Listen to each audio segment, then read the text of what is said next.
Gus's car is the fastest car I've ever been in. I oddly feel so safe in it, even at like 180 miles an hour. And this is a shitbox E36 that he picked up for, I believe, $2,500. Maybe you should switch to Haltech, you know? And finally they did it this year. And then I, in turn, got the opportunity to tune it. 283 miles an hour, I think, at Bonneville. Hello, ladies and gentlemen. Welcome back to the Minnoxide podcast. I'm your host, Harris, a.k.a. Minnoxide, man of many automotive aspirations. And I'm here with my Ford-loving co-host, Dan. That's me. Mr. Gun at Garage. Mm-hmm. Still you. That's still me. For now. The tripod in the back just went up. But anyways, today we are here with Mr. Shawn, TunedByShawn, Haltech extraordinaire. Here at DRSC Automotive, which you guys may remember, we've had Dave on the show a handful of times in the past. Episode 64, and I want to say it was like episode 11 or something. I don't know. It was early on when he came on for the first time. But I figured it was time to get the other P in the pod on the show. So why don't you go tell us a little bit about yourself, what it is that you do, and then we'll just kind of go from there. Yeah. No. So my name is Shawn Christensen. I'm the owner of TunedByShawn, co-owner of DRSC Automotive. They are two separate businesses. I started TunedByShawn in 2018, and I used to work for another individual named Elliot White with TurboSource Engineering, and so what we specialized in was Adaptronic engine management systems and also rotary cars. So essentially all Mazdas. That's how I started working on a professional level in the automotive industry, was on rotary cars, and essentially being the North American distributor for Adaptronic engine management. So through doing that, I ended up being the North American tech support person who everyone called for help versus messaging people in Australia. And so I did that for about 5 years, and then I wanted to grow as an individual and, essentially just do my own thing. And through doing the, online support through Adaptronic and helping people, helping shops, like I've helped Rob Dom, Mike Vargas, John Vargas, a lot of those guys that are super popular now. I actually got to help them, through their trials and tribulations with Adaptronic at the time. And so I got exposure to those individuals and other shop owners all over the world.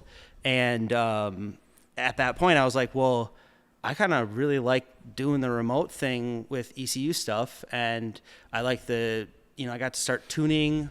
That's kind of where I learned tuning and understanding that type of stuff. And so that's kind of where the whole idea of TunedByShawn started with remote tuning. And so when I first started the business, all I did was Adaptronic remote tune stuff. And that's kind of, I lived off of that, selling that product and supporting it and, all of the above. And a couple of years went by, and all of a sudden, out of the blue, it got sold to Haltech. And it was kind of like, oh crap, what am I gonna do? And because at the time, Haltech was the enemy, and we needed to be better than them, and it was competition. And so we had through going to PRI and SEMA, I got to actually communicate and talk with the vice president of Haltech and other Haltech management. And, through the grapevine, it was like, oh, well, we're going to eventually get rid of Adaptronic. And it was like, all right, well, then I need to switch. And so I started learning the Haltech stuff more and more and essentially switching over. And then there was a certain point where I just redid my website and became only Haltech and set that support boundary that unfortunately I was no longer going to support the Adaptronic product anymore because I didn't have any factory support. And did they pull any DNA from Adaptronic and put it into Haltech? Did they take any of the technology, or were they just looking for the customer base? So that's a great talking point. So a lot of people will say yes, and the reason why that is the owner of Adaptronic is Haltech's R&D manager.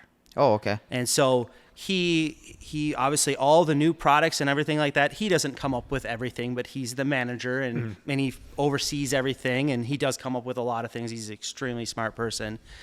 His name's Andy Wyatt, and he you can see aspects of Adaptronic in Haltech now. And so there was definitely a melding pot between the two products, like the scope and just how the structure of how everything's set up definitely crossed over from the product. And all around, the biggest thing with Adaptronic that I saw from an individual that was lacking was having that bigger corporate structure, essentially more money to really push the product beyond what other competitors had. It was really good for what it was, but it just quite never got polished. And with the Haltech product, and they actually now, Haltech is owned by Race Winning Brands, which is even more of a bigger conglomerate, which at least from my perspective, I've seen a vast increase in how just the software, the product, everything has just gone through the roof in quality and the price. Yes, it's not the cheapest, it's not the most expensive, but for what you're paying for, it's an exceptional product. I think it's a great price point. Like when you compare it to anything else, it just kind of seems to be like in the perfect kind of like market where it needs to be. Yep. It's in the ballpark of everything else, I would think. I mean, coming from the Ford side of things where we tune stock ECUs, but if you want to get an ECU or something like that, it's right in that same price range, I think. Yeah, and I find that even when I'm speaking to individuals who either purchased another product before talking to me or thinking about another product, a lot of times I can, in regards to sales side of things, is be like, well, okay, yeah, you might be paying a little bit more money here, but you get all these benefits, and obviously this is what I know and learn and use every single day. It isn't something that this is the tuning portion of it isn't my side gig. So even here at DRSC, I'm in the same sense doing exactly the same thing for my customers as I'm doing with my employees. I'm telling them, hey, this is how you do this. This is how you wire it up. I'm instructing them just as much as I'm instructing my customers. And so I also get to physically do it myself as well. And that obviously allows me to stay on top of, helping customers remotely for the product itself. And so coming back to the product quality, the big thing that I really love about Haltech and the move that they've been going to is all of their stuff is all starting to really sync and integrate with. And that leads to me, like the car that you guys are sitting, in front of here is the Concealer. The entire car is controlled by the Haltech. The blinkers, the windshield wiper, the wiper spray, the radio, the engine, every aspect of the car is controlled by the Haltech. So we used some of the factory switches to do blinkers, headlights, but then we have got a keypad for some of the extra stuff, and the keypad, you can do side functions. You can have like a dim light. You can have it where the light goes from mood lighting, that type of stuff, and it's to me it's fun. I just find it's as oddly as it sounds, is like when I get to be able to think about how all these functions are put together and then actually make it all work. That's fun to me. That's interesting. So I came back to like when you guys first started working on this car, like that's kind of like when I came to the shop for the first time as well. So it's kind of like perfect timing. So explain this build behind us, right? Because I think Dave did a ton with it as well. And just break it down for us. Yeah. So essentially, we got the car, and the owner wanted us to more or less finish it and kind of get rid of all the quirks and the things that it had from before. And at the time, it was honestly perfect timing. The Haltech PDM and R3 all kind of came in at the same time. And so the R3 is a ECU and a PDM all in one unit. And so it's not like a full PDM. There's limited channels, but it really is really good for controlling the engine functions. So the power to the coils, the power to the injectors, the power to, we have the R3 controlling the fan, the electric water pump, the water to air fans. And so with the PDM itself, the PDM does a lot of the body functions, the headlights, the taillights, the blinkers, the windows, the radio, all of those things kind of help integrate the chassis. And so let's say if I was selling the product to an individual, I would always, most of the time, suggest an R3 plus a PDM if they're going to do the whole car. It's Really? like the perfect combo. It gives you the most high outputs. The R5 is good, but you can't do an entire car with an R5. You might be able to get away with doing just a race car only, super stripped down, basics. You can do an R5, but for a street car, R3 plus PDM 16 is by far the best combo. You know what I'm hearing here? I'm hearing go to the High Performance Academy, get their full tuning course, right? And then you could do this at home. Just buy a Haltech from you and just, Yep. Or have me help. or them have set it Shawn up. do it. or have you do Yeah. it. You just mentioned DIY. Might as well do DIY. But that is a good point. It doesn't have to be through me. You can use HP Academy and other resources to help you with the product. It's becoming more and more of a thing that everyone wants to be involved with, and it really has been growing just crazy. And so to get back to the car, and in the aspect of the shop we built the full. So it's a SRT4 motor. Oh, really? Yep. And which the car actually previously did have a 2.4 liter, I believe, turbocharged engine before, but it wasn't so it's very similar. And it is a Pontiac. Like the key looks like a Pontiac. All the guts were from a Pontiac of the time. It's like a Fiero 2.0. Ferrero Rocher. But So it's got the guts of a Fiero and it doesn't run right. That's weird. The wiring, at least, seems like, I don't know if it's exactly that, but essentially it's a Pontiac derivative. And so we actually, it used to have like at least 10 or 15 gauges across the board. We decided to get a piece of carbon fiber, and it was really funny because our workers at the time none of us honestly really had to do too much carbon fiber work. So we bought this $250 piece of carbon fiber that was only like, 3 feet by 1.5 feet or something like that. And we meticulously traced it all out and then redid the whole dash with the IC7 and then the keypad and the radio. So it's like super cut down, super stripped down, but it looks great and is very, very functional. And then we had to obviously redo all the wiring, and that had some of its own challenges. We ended up having to get a couple new, like not clock spring, but the blinker switch and stuff like that. It just didn't really work right. It was really old, and we were getting mixed signals to the Haltech, and it wasn't always working the way it should be. And then as for the turbo kit design, our fabricator, Matt Cornea, he went through and through some of our guidance and his own intuition, we designed the turbo kit. It's a water to air setup. So we have a tank in the back, ice tank essentially. And then we have 2 Doral twin fan coolers on each side of the air ducts.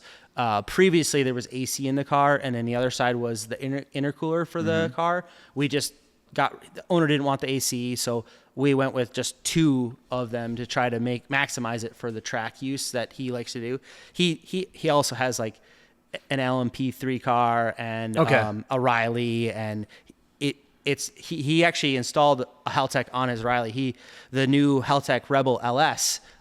He was like, I want to do it, and he's like, I'm just gonna do it myself. It was like perfect. I sent him the Rebel LS and an IC7. He did the full install himself as a DIY person. And he even set up the wizard and raced the car himself. I didn't even help him tune it at all. We'll get back to the show in a second, but if you or your shop is building a car this winter, you might need components for an exhaust, an intake, charge piping, and who knows what else, because builds never end. If you need mandrel bends, flex couplers, T-clamps, and more, make Hayes Performance your first stop so you're not sitting around waiting on your stainless steel goodies. Check out everything they have to offer at hayesperf.com and use code Minnoxide for free shipping as well. Let's get back to the show. Does Haltech, do they offer like so I order a product and I've got, let's say I got a 2JZ swapped into something dumb, right? So I've now ordered the product. Do they give me a startup tune? Like, do they offer support in that aspect, or? Yes and no. Their base maps really, I should say, in the Elite and R3, R5 product lines, there's just simple base maps that are really there just to start the car. Okay. And they really aren't for driving the car. They're really not more than just going, it fires off and that's it. It's really not a start and go product. Now, with that being said, they did introduce the Rebel LS, and they did create a very amazing wizard that is constantly being improved as users experience it. And Is that the one I helped you guys film? yes, Okay. yep, that is exactly what you helped Yeah. us film. And even then we had a little bit of trials and tributes, and even since we did that video, we had done another car, and that other car went even butter smooth compared to that To one. give you a little bit of context to Dan and the listeners, I came here, I believe it was 10 in the morning. Yeah. You guys were starting to rip the Holly stuff out. And by the time I left here around midnight, 1 in the morning or something like that, everything was good to go. Yeah. And that was with you guys figuring it out for your first go around. Yep. Like, and I'm sitting here thinking, like, I could fucking do this. I'm just looking at it. I'm like, well, you just press beep, boop, boop, boop, up. Oh, started. I mean, it wasn't that simple, but you get the idea. Like, it Yep. was a day's work Yep, it was a day's work, and and a couple monsters. yes. I think I was still on the Celsius hook at that time. I think so too. Yeah. But yeah, it's actually a really amazing product, and even in the aspect of the DIY, having an individual like myself tune the cars, I've had many individuals who they've set the car up, they got it running, and they're like, you know what, I just want you to tune the car. I obviously charge them for the tune, and they are, at least what I've been told so far, is that they've been exceptionally happy with it. It allows me to have a super amazing base, because there's nothing that the end user usually has to do wiring wise. It's all done for them. So that eliminates a lot of problems with some installs. Unfortunately, a lot of my customers, it's the first time they've ever been using the product, or they ever even touched a car, and that's okay. And that's what's nice about my service that I offer, is I'm actually helping a DIYer get through those struggles. It isn't like back in the day, and this is the hardest thing that I think is to convey to a lot of individuals, is that the service isn't like back in the day where you bring the tuner the car and it better be perfect or you just blew $500. Yeah. That isn't how it works. I'm helping you even pre-plan. I'm helping you, if you have questions, you can send me a text message, set up a consultation, or, even an hour-long thing, that type of stuff. So What does a pre-plan kind of look like? Because, I hear these stories sometimes from a mutual friend of ours. Yeah. It's like they have this entire day blocked off to tune this car or whatever, and it's just missing this, and this because they don't think about it. What are some things you should think about before you go tune a car? It's really about just getting all of the basic functions, the basic sensors, all of those things plugged in first and foremost. Just everything that needs to be plugged in should be plugged in. Fluids, I always joke around with people, is like, I want to put a product on my page that I just want to hear it run tune, and it's gonna be like $1,000, and they just have to be able to have cam crank, and they'll hear that thing. They have the injectors and the fuel system, hopefully oil in the car, but that's not my problem, because they want to hear it run. And no, I'm just joking. For a very short period of time. but no, and that I do get that a lot, where people just they want to hear it run, and it's like, and I really have to put my foot down and be like, hey, I know you're excited. I know you've been working on this project. You just need a couple more days of work, and the things that need to get done, that, guess what? When we're done with our 1 hour session, you're going to go and drive your car. Like that's usually the outcome on most of the 1 hour sessions that I do, is they're going from this project they've been working on for who knows how long to 1 hour later, they're driving their car. And that is the experience that I like to offer, and to most people experience. It doesn't happen every single time. It's just like I said, sometimes I get on there and you get people who are really super novice and you're like, hey, you're missing this, you're missing that, and kind of go over all of it and then kind of regroup and give them a game plan. And that's okay because they've paid for like the package deal. Right. And that package deal is built in for those individuals. Yes, there are some people that are super thorough, and I appreciate those customers very much so, because it does make less work for me. But in turn, we get to focus on more of other things that are important for those people. That why they're even coming to me is because of the skill sets that I've learned and the fact that I use a product every single day of my life, pretty much. There's usually not a day that I'm not doing something with Haltech. And even on a Saturday, Sunday, 10 o'clock at night, there's usually, I'm usually doing something every day. And so it allows them to have a seamless experience. Obviously, I should say that it's not seamless every single time, but because we're all human and we all make mistakes. Me, myself, I do too. And it does seem that a lot of people do enjoy the service, and they like to have that experience where someone's there to essentially hold their hand and make sure they've done gotten their ducks in a row. And like I said, sometimes it doesn't go that way, but most of the time it does. Well, there's something to be said about that too, where somebody does something all the time. Like sometimes I see us in the comment sections, right? Where people will be talking about like, oh, that guy, he hasn't worked on a car in his life. Look at his hands. Like, by the way, stupidest fucking comment ever. Yeah. By the way, it's like, you've never, like, what's that orange shit? You know what I'm talking about? Or even the stuff that's in your, like just stuff like, it just blows my mind. But there's guys that will tune hundreds of cars a year. They don't ever wrench on it. But you know what? They're a damn good tuner because that's all they fucking do. Now, granted, you do a lot of wrenching as well, of course, but it depends. There's a spectrum there, I feel. So then how often are you tuning then? So I think right now, you do mostly remote tuning, correct? Yes. Yep. Primary tune remotely. We do have ambitions of buying a dyno at some point in time. I'll talk on that a little bit real quick. I haven't bought a dyno yet because I do only tune one product. And in Minnesota, yes, we do have a lot of customers through me now have Haltechs. But it wasn't financially sound, I thought, to own a dyno. But now with Dave, with DRSC, he does other things. We do a lot of Mustang stuff, and there are sometimes other instances where the occurrence of another engine management system might come in that Dave knows more than I do, and we would use a dyno. So we might end up going that route sometime. And then obviously if I buy a dyno, I'm going to be using it all the time for personal things, friends, all of that type of stuff.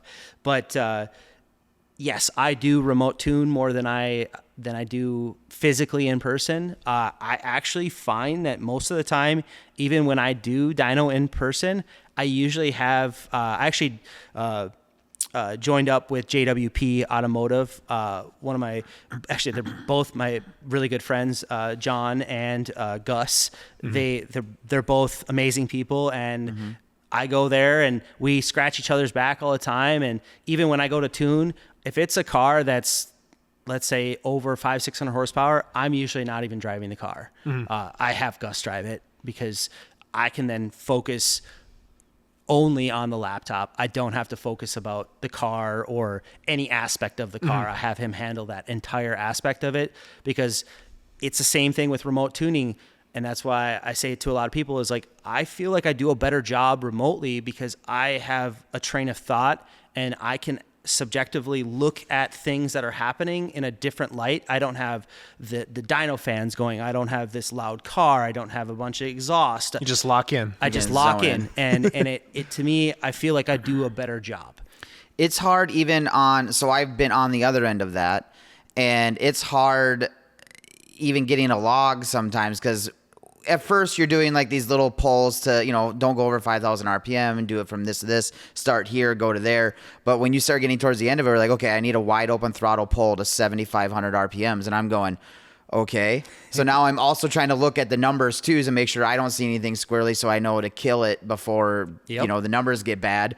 And also, if you're ever done a wide open throttle pull in third gear to 7,500 RPMs, you get cooking pretty good, and you're going to make sure there's no traffic and you're not going to hit a, you know, somebody or a tree or go in a ditch. So yeah, it is a little nerve wracking to do it on the other, you know, street tune. If you can pay attention to the numbers, it's a lot easier. And that's a good talking point. So I subjectively, as this might sound weird, is I actually charge more money for a full only street tune versus them going to the dyno and setting all that type of stuff up. And I do that for a couple reasons. And so the dyno isn't just for seeing the horsepower. The dyno tells us the health of the motor. It's actually much more of a tool to see the health of the car than anything. And the extra bonus is that we get to see how much horsepower it makes. Right. And obviously we also use the horsepower number to see if it is healthy. That is one of the attributes of seeing if it's healthy or not. But it is more so being like, oh, because I've had it where customers are like, the car's fast as it's ever been. This is great. We go to the dyno and the graph looks like this zigzag craziness, and it's like totally way down on power, and you're like, all right, we got a lot of work to do here. You just casually described a JB4 tune, by the way. and so it in reality, in my opinion, a dyno graph, you know, our objective is to be as smooth as physically possible, and most of the time it is. There are times that it is not, and it's generally because there's a problem. And street tuning does not allow us to very accurately see that. Sometimes you can. Sometimes it's pretty obvious, and you know, there, you know, whether you see a dead hole, that type of stuff. Usually you feel it. You get to these higher cylinder engines, which we can go down the rabbit hole of that whole journey I did just a little bit ago with the Bonneville Salt Flats car. The car went 235 miles an hour on 11 cylinders, not 12. And no one knew. No, you couldn't tell at the time because there's a whole discussion there, but we'll get to that later.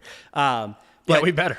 But that sounds super interesting. Yeah. So what I was going to say is back to the dyno tuning and street tuning and that type of stuff. And so when I'm doing the remote tuning, to go back to Haltech even some more, is that the safety features with the product allows me, and I'm going to say this right now, it allows me to much more safely tune a car with having those nannies available. And is it perfect? Do cars blow up? They do. It happens. Does it happen every single time? Absolutely not. Otherwise I wouldn't be in business. But it does happen, and it's not flawless, but it does a very, very good job of those instances where you're like, oh shit, the boost controller was wired, you know, it was done incorrectly, or oh, the fuel filter was actually clogged. I remember that story too. Yeah. Yeah. Or the fuel pump was wired wrong, or You have no control on that. Yep. Or you have a dual pump system and one of the pumps is dead. Yeah, you have no exactly. way of telling it's there. I did the same thing doing a poll, sending in a log, and I was like, this feels great. I just emailed the tuner, and he goes, holy shit, tons of knock, lost all fuel pressure. I'm like, oh, it felt really good. Right. And so in the instance with the Haltech, you wouldn't even have done a poll. It would have literally just shut your car off. Yeah. Or I wouldn't say shut your car off, but it would have been like, nope, you're not going any further. Shut her Limp down. mode Shut her almost. down, Yeah. limp mode, you're done. And that is what I rely on to safely remote tune cars, because a lot of people are like, oh, you're not there. This is, the wrong way of doing it. And, they do have good, valid points. I'm not, disagreeing with them in any way, but there is an analytic way to look at what's going and to be able to set up the safeties so things don't fail, and that you can safely come to a great result. And so coming back to the tuning portion of it, the nice thing about, I was talking about how DIYers and getting their car started for the first time, that first hour that we get the car running and they go start their drive, it's usually what I tell them is go drive your car for about 2 hours. And it isn't go out and piss pound your car. It isn't, rev match and all this stuff. It's just cruising, maybe getting on it a little bit just to get into boost some, or a little bit more throttle on NA car, going to stoplights, stop and go. Does a car stall when you get to a stoplight? All of those things, that first 2 hour drive tells us a lot about the car. The daily stuff. Yeah. And well, actually, I'm glad you brought that up, because the Camaro that you guys worked on, that you swapped the Holly out of to put the Haltech in, that was kind of like the main issue with that car, right? Is the daily functions of it. Yep. And it would just be dying at every stoplight or something like that. Stuff Correct. like that. Yep. And that stuff can be very challenging. And I would say that, obviously, I don't know who tuned the car in the beginning, but Holly can do that. They can do that. People do have success with that. I don't debate that argument of what's better per se in that perspective. But from a product quality, I will debate that. But in the end, you're a little biased. It's okay. I'm a little biased. Okay, but from having someone who truly knows the software and uses it every day, right. If you go and someone brought that to a car, to a Holly guy that tuned the Hollies as much as I tune Haltechs, I can guarantee you the car would probably run and drive just as good. That makes sense. That's just how it is. And you can kind of say that for any ECU. If there was a guy that all he did was mega squirt, I would praise him, for doing that. But I'm just joking. But there are people that do that, and if you brought that car to them, it's going to be subjectively better than if I try to tune it. I wouldn't know the ins and outs as much as I know the Haltech product because I use it every single day. That makes sense. And so I try to stay humble on that, is what I'm getting at, is that yes, I obviously do stick to one product, and I do obviously try to sell that product and to show why it's a good product to use. But a lot of it comes down to is that it's because I use it every day and that I understand it, and I can then in turn, because you bought it from me, you come back to me to tune it or to help you with it, you can have a good experience. And that's all I'm trying to offer, is a good experience with everyone. Well, you can say that that's one of your main reasons, but if they were difficult to work with, you probably wouldn't work with them either. That's correct. So there's companies, as said named company we've just been talking about is buying up other companies, and where they really lack, I think, is their customer support and stuff like that. There's been a lot of people complaining.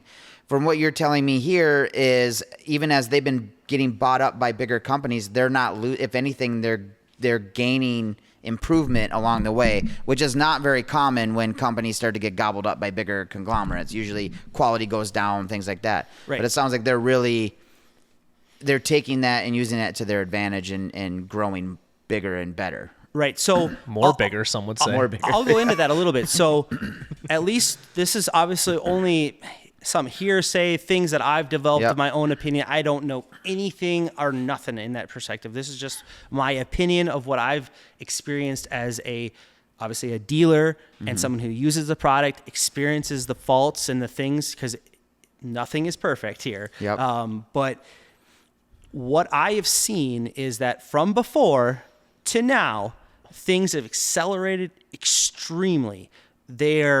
I would even go to say that it needs to maybe pump the brakes just a teeny bit, but the amazing things that are coming out and how fast they're coming out and how well the product is being polished, and the people that are the Haltech staff, everyone there, even in the entire company, when they first got bought out, they were nervous, just like how you just had put on some good points. I'm friends with a lot of the employees at Haltech, and there were a lot of people that were nervous, and there was people that did have to move on to different jobs. Just their job role wasn't there anymore. That's they the didn't nature want to, of things, Yeah. And but once it all kind of came into the groove, a lot of them, at least from what I've seen, seem to be happier and they're excited to all the new things. And then the product themselves are just the things that they've always wanted are actually happening. And that the things that we wanted are actually, as dealers and heavy users, like the things we'd we wish we really had that. That's all coming around. And that is really making the product grow and just exponentially. You know, it's shown. Like I'll talk about Black Friday a little bit, but like Too late when this airs. Black Friday's gone. It's the season, though. It's the season. It's the season. We're in it right now. I know it's not gonna. I'm just saying, like, just from even the sales and the aspect of the popularity of the product, like it. I was like worried that everyone's gonna be selling it. It might be less, and it doesn't appear to be that way. It just seems there's more people, and it's filling the. It fills in, you know, everyone gets a piece of the pie, and it's crazy. I think right now as a car community, based off of what I've been seeing, and granted, I came in here not too long ago, like 7 years ago now. I mean, youngin compared to some of these guys, but I think there's been insane growth. Like people have like kind of like a hunger for knowledge again. I was arguing with somebody on Facebook, I think today. I shouldn't say arguing. I'm not that bad. That never Dan. goes well. But yeah, anyway, you But, can't like, argue on the internet. Yeah, but like some people will say like, oh, these younger generations, they don't want to work on stuff or whatever it is. And I feel like we're kind of coming back to that where people actually want to do their own things. They actually give a shit for cars. And I think the clout thing is, I don't want to say disappearing, but I feel like it's not as important anymore. Again, just what I've been seeing. Yeah. And I think we're going to see a lot more people that are wanting to get into modified cars, get a Haltech, or I don't think you're gonna get that Motec money quite yet, but I think things are coming around as technology goes. Though it's getting so there was like a gray area there, right? Everybody could do. I mean, you had to be a special guy to be able to know how to tune a carburetor. But cars were simpler at one point in time. There was like 4 wires in a carburetor that ran the whole entire car. Then things got the 80s and 90s, late 70s came along, and things got really complicated. Lots of sensors, wires, wiring harnesses. It was just insane. So then people were like, "Oh shit, fuel injection, all that." Everybody was like, "No way." There was just a war about it, right? Yeah. And now I think we're getting to the point where computers are getting smarter. Things are being able to learn more. You can throw in wideband sensors and things like that. The car is reading things and going, "Oh, I need to do this. I can adjust." I think it's making it more user friendly as we get more. It's making it easier for guys like you too that are tuning as this technology comes along. 110%. So like even from when, like, I'll talk a little bit on the Adaptronic side of things, is that like at first, let's say Adaptronic, Haltech, at the same time when the products came out, the modular ECU was out, and the ECUs actually had like 6 or 7 years on the modular. The modular itself was faster. You could tune it faster. Everything was better than the Elite ECUs. For, I would say, not everything, but a lot of the things from a tuner's perspective, in my opinion, was better. It was faster is what it came down to. You didn't have to wait for things. You had a really nice trace feature, all of these different things. Firmware updates were faster. You connected the ECU faster, all of these things. And so when the NSP software came out, so it used to be ESP, and that's when I started. And don't get me wrong, there's some Haltech guys that have way more experience than me, but they have way more experience with ESP.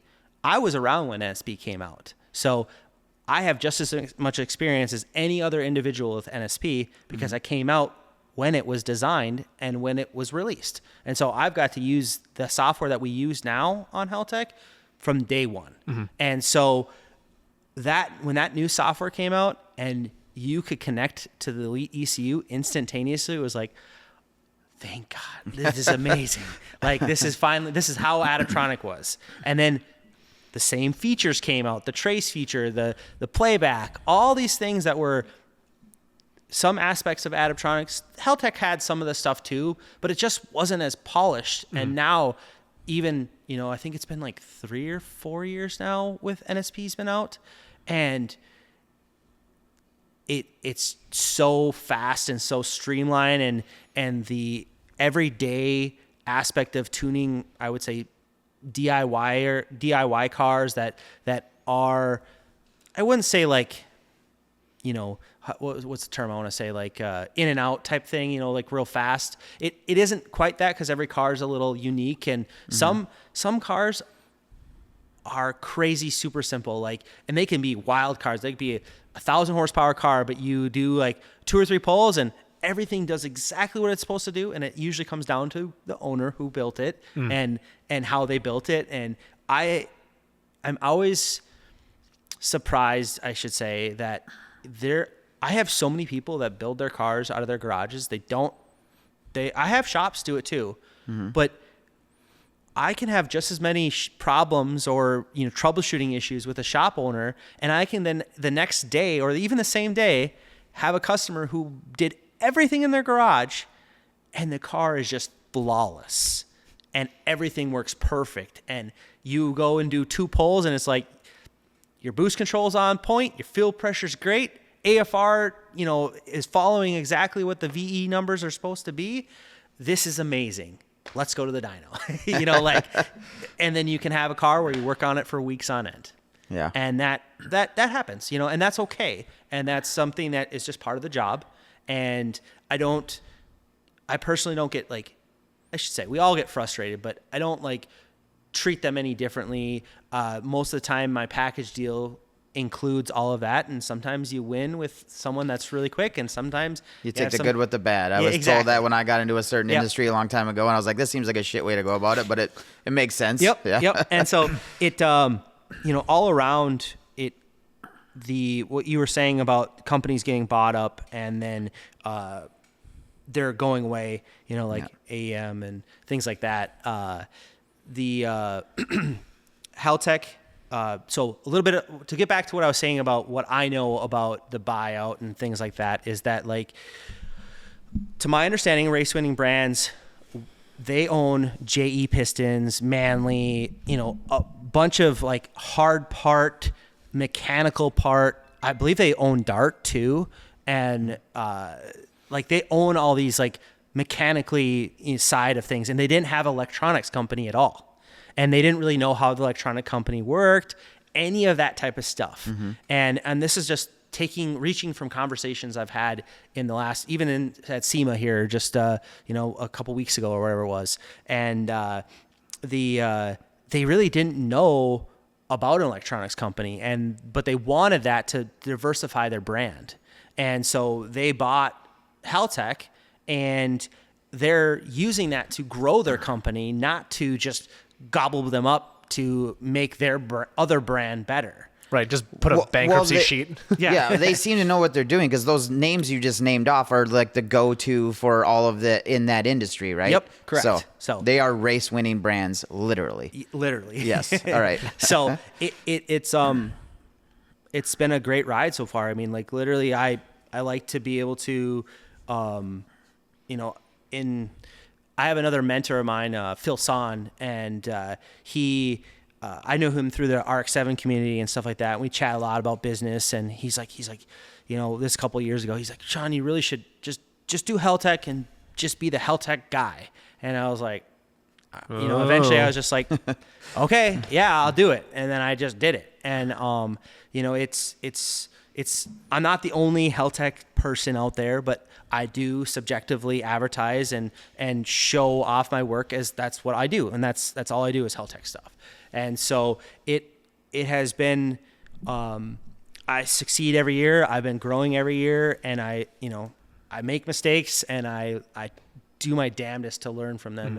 I take mistakes very hard, and I really want to be able to grow as an individual.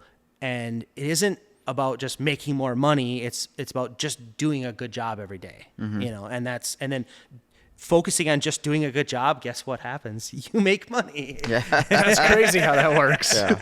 That's literally been I've built my company literally. I've never advertised, never done anything. I literally just show up, do quality work, and am reliable. And it's gotten me pretty far. That sounds miserable. It is. We could say the same for you, Harris. Yeah. So. What? I'm miserable? No. You're doing a good job, and you're growing, and you're doing thank you. What's the hardest part about tuning for you, or just being a tuner in general? I think just staying, for me, because of my learning style, I'm definitely an experienced learner. So I have to physically experience something to really grasp it and understand it. That's just who I am. It's you call it a fault, you could call it a strength. But I'm really good at, if I get to experience it, it kind of just, look at it different than other people. And it comes through my eyes. I would say I'm dyslexic, I guess. I don't know. Like I spell things wrong sometimes, but I look at things at a different angle than others might do it. And so, that's what I'm getting as a difficult part, is that if something is new or whatever, a lot of times I have to experience it and kind of really look at it from an outside perspective to be able to, I apologize. Someone just called me 3 times in a row. So we can pause. Okay. Yeah, we're good. It's Gus. Oh, fuck him. Oh, no, throw him on. Tell him he's on the podcast. Yeah, tell me to fuck everything up. Yellow. Hey, you're on the Minnoxide podcast, Nice. What do you want? Hi, Harris. I want to give you money, Shawn. Oh, perfect. For what? I need 2 PDMs, technically. Oh, okay. See, we're selling Haltechs here, Black Friday. All right. Well, let's we're going to wrap the podcast here, and then I'll give you a call later tonight or tomorrow. Is that okay? Okay. Yeah, tomorrow's fine. Just ask Harris where he wants pictures. Oh, yeah, well, we haven't talked about Gus yet, so we'll get there. Ooh. All right, sounds good. All right, bye. Bye, have fun. Okay, thank you, bye. Great. Forget any other questions. What does Gus want us to talk about? Yes. Because, okay, to give the audience a little bit of a backdrop about who Gus is, it's, about 1,000-something horsepower BMW. Yep. It's put the pounding on many cars at Power It's Cruise. one of the fastest cars I've ever seen. It literally went by Dan, and Dan was like, am I in park? Like, it was pretty bad. So, Mr. Gus, I have known Gus now for roughly almost the entirety of my business. Bad boy. So it's been 5 or 6 years now. I actually met him through a mutual friend of ours, Andre Wenzel, who is subjectively one of my I shouldn't say subjectively. He is one of my best friends and also one of my best customers. He has always, I can actually say this, he is the one who put it in my mind that my skill set was worth it to be a business owner. He paid me way more money per hour than I'd ever been paid before.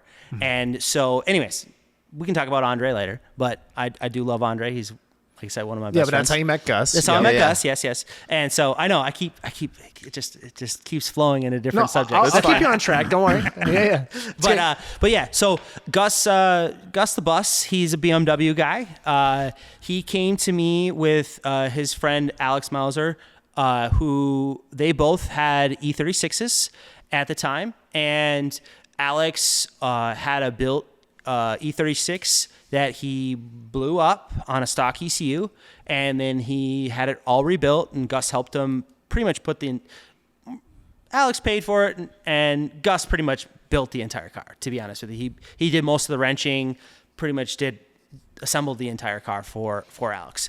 And Andre suggested Gus and I meet, and Gus and I kind of just hit it off as friends. And he was like, hey, we really want to do a standalone ECU. And I was like, all right, well, I only do Adaptronic at the time. And I was like, I've never done a BMW before, but I could figure it out.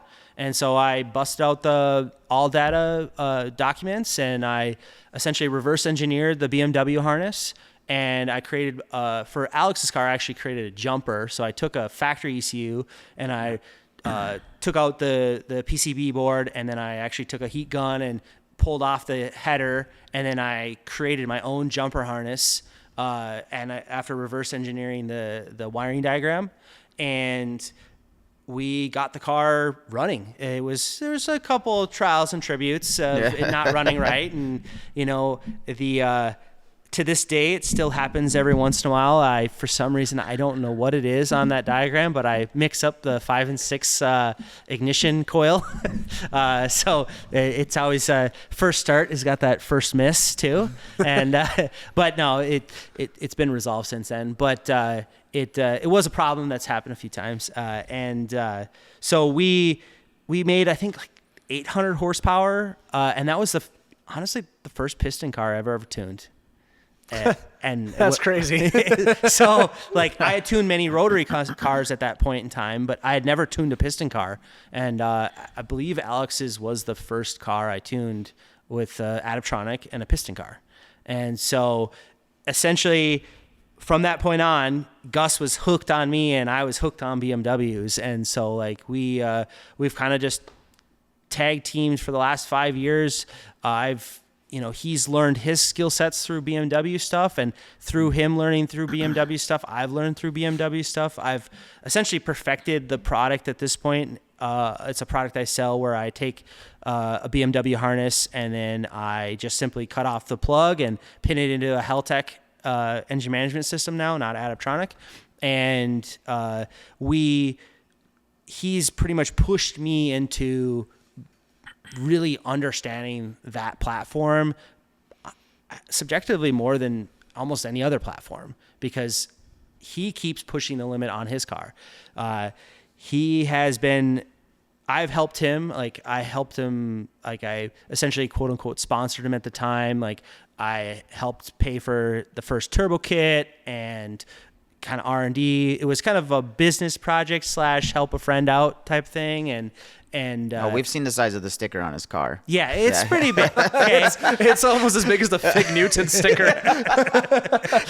I tried to go for the front windshield, but his boss got that over me. So No, we'll figure it out. Because so I actually did tail to drag in a Camaro that had the Fig Newton sticker. It was a Wonder Bread wrap on it, right? Yeah. And if you just put the little holes like in there, you could see through it.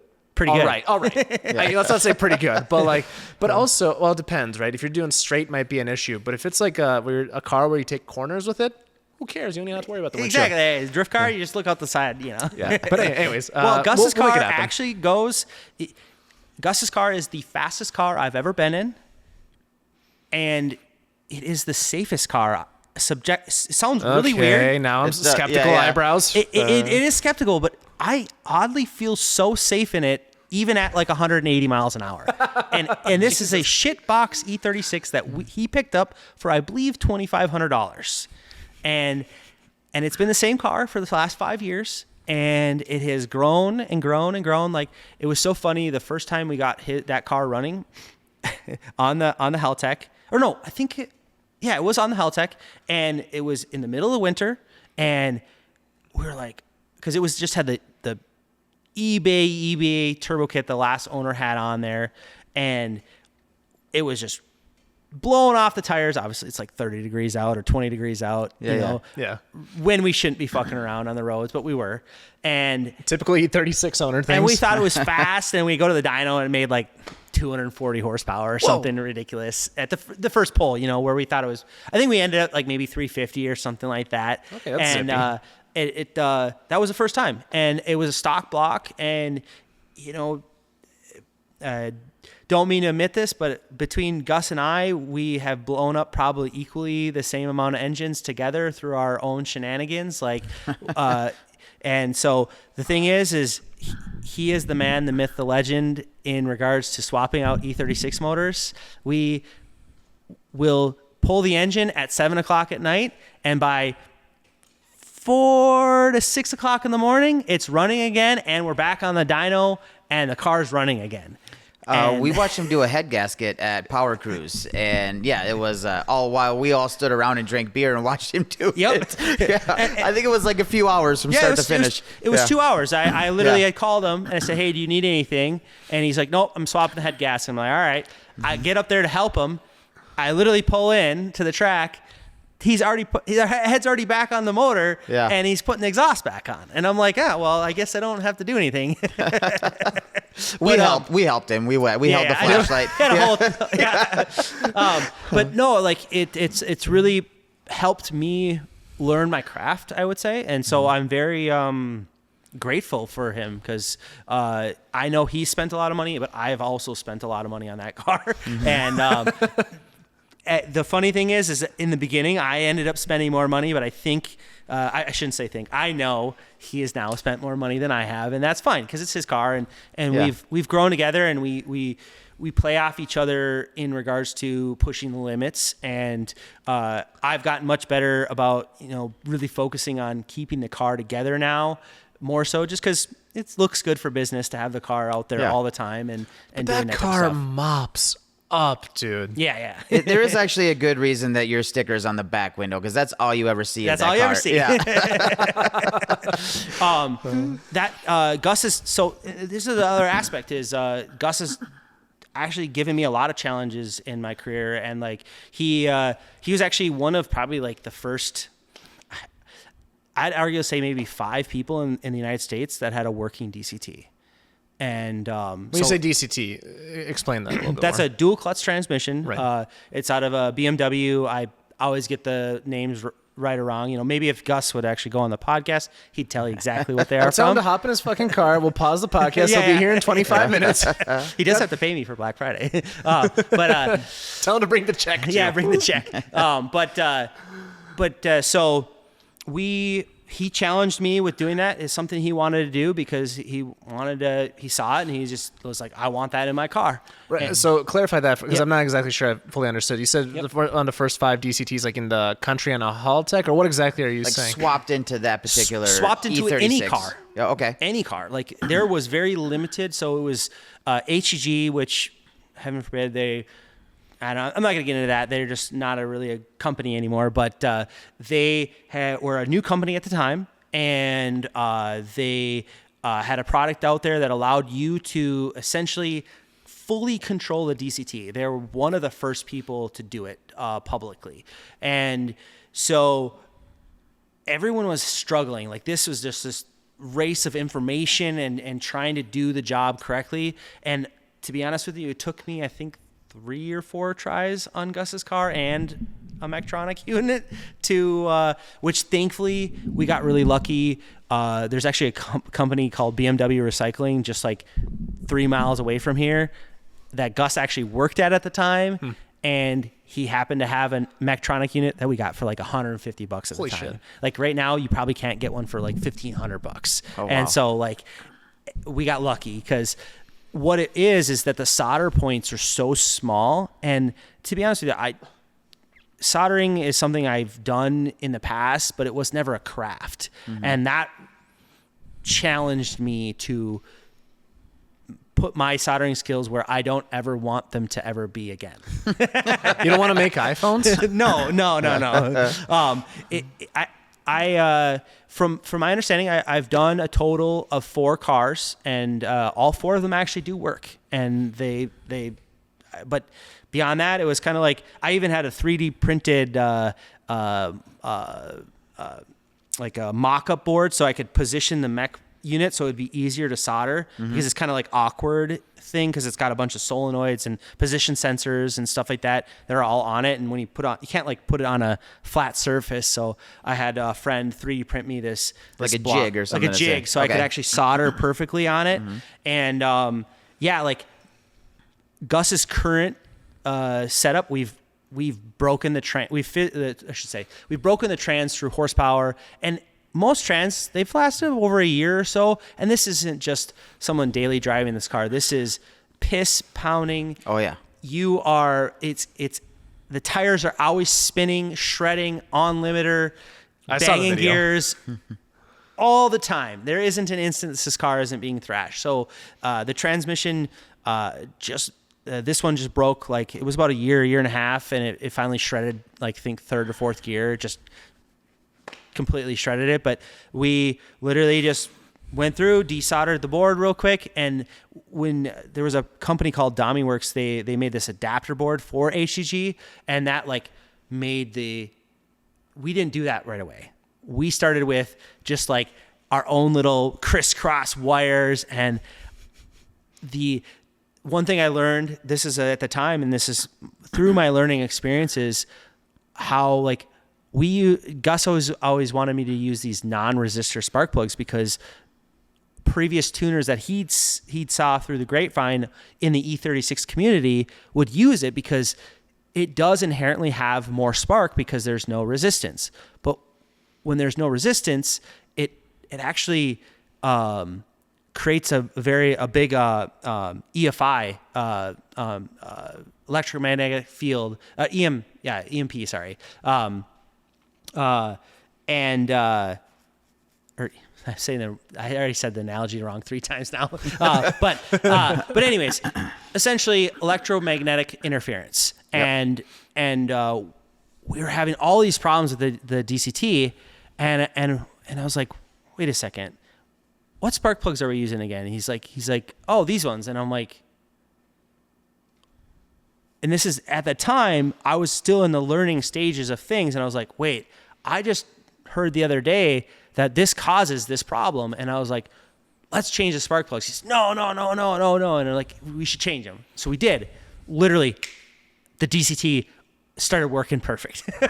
That's crazy. and so it was fucking with all the sensors because and that's just through how the product was designed to, I mean, it was a little bit of that, but also sometimes products are designed with that in mind that could happen. Mm-hmm. And so they circumvent those problems, mm-hmm. but that didn't have, a lot of the sensors on the trans didn't have all that type of stuff.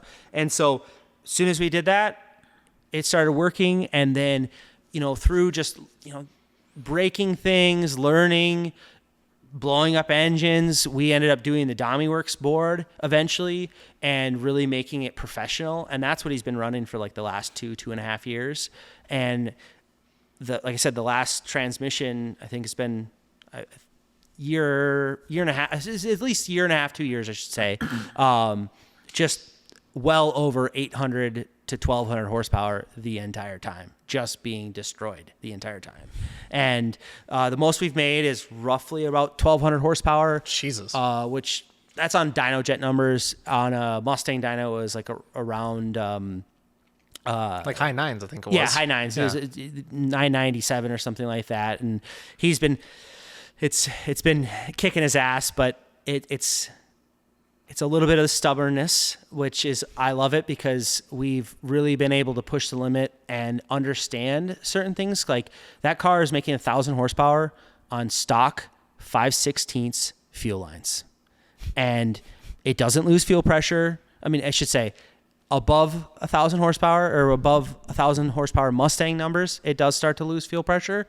But at that 950 to just below 1,000, zero fuel pressure issues. We do have some, witchcraft wizardry of the fuel system that we do with some brushless pumps and some voltage boosters, but it seems to take it and is consistent and exactly what you want out of a fuel system. Mm. This year, finally, we get to upgrade the fuel system, and honestly, we're going to probably be shooting for that. Probably 1,300 to 1,500 horsepower range. Fuck off, dude. Yep. Dude, that car is like a tin can. It weighs like nothing. What's in it for a motor? It's a built M50. Okay. What's that out of typically again? BMW. I'm gonna get this wrong. That's why I asked you. 330. Is it 328i or 3? I don't know the. Okay. I'm not a BMW guy. I just tune them. Okay. Well, actually, we'll get back to Gus in a second. Yeah. But can you touch on that, right? Because is tuning just tuning, right? Can you just tune any car at that point then? In reality, yes. I guess. Or any engine, I should say, rather. Obviously, every engine responds a little bit differently. You do kind of have to learn your craft a little bit and understand. Like there are certain engines that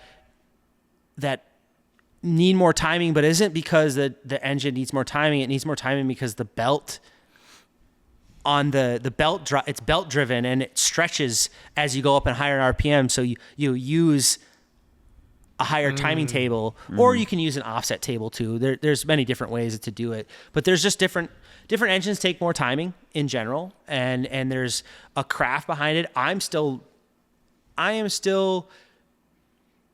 should say, how to put this is that I always have more room to grow, and I understand things all in all. I have a great conversation that I had the other day with Jay, who used to be I don't think he owns Real Street anymore, but he went to go do his own own thing. Yeah.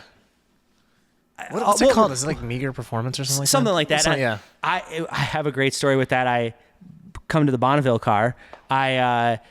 It's actually a goal of mine was to do a Bonneville car, and I actually had helped these individuals. I sold them an Adaptronic when I worked for TurboSource, and I did a little bit of the tech support for them, helped them get the car running for the first time. I didn't tune it. I just was the tech support, and they just call me randomly throughout the last, it's almost been 10 years since I sold them the product. And like, they'd call me randomly every once in a while. And, the last couple of years I've been like, hey, maybe you should switch to Haltech, and finally they did it this year. And then I in turn got the opportunity to tune it. And so we tuned the car. We went 283 miles an hour, I think, at Bonneville.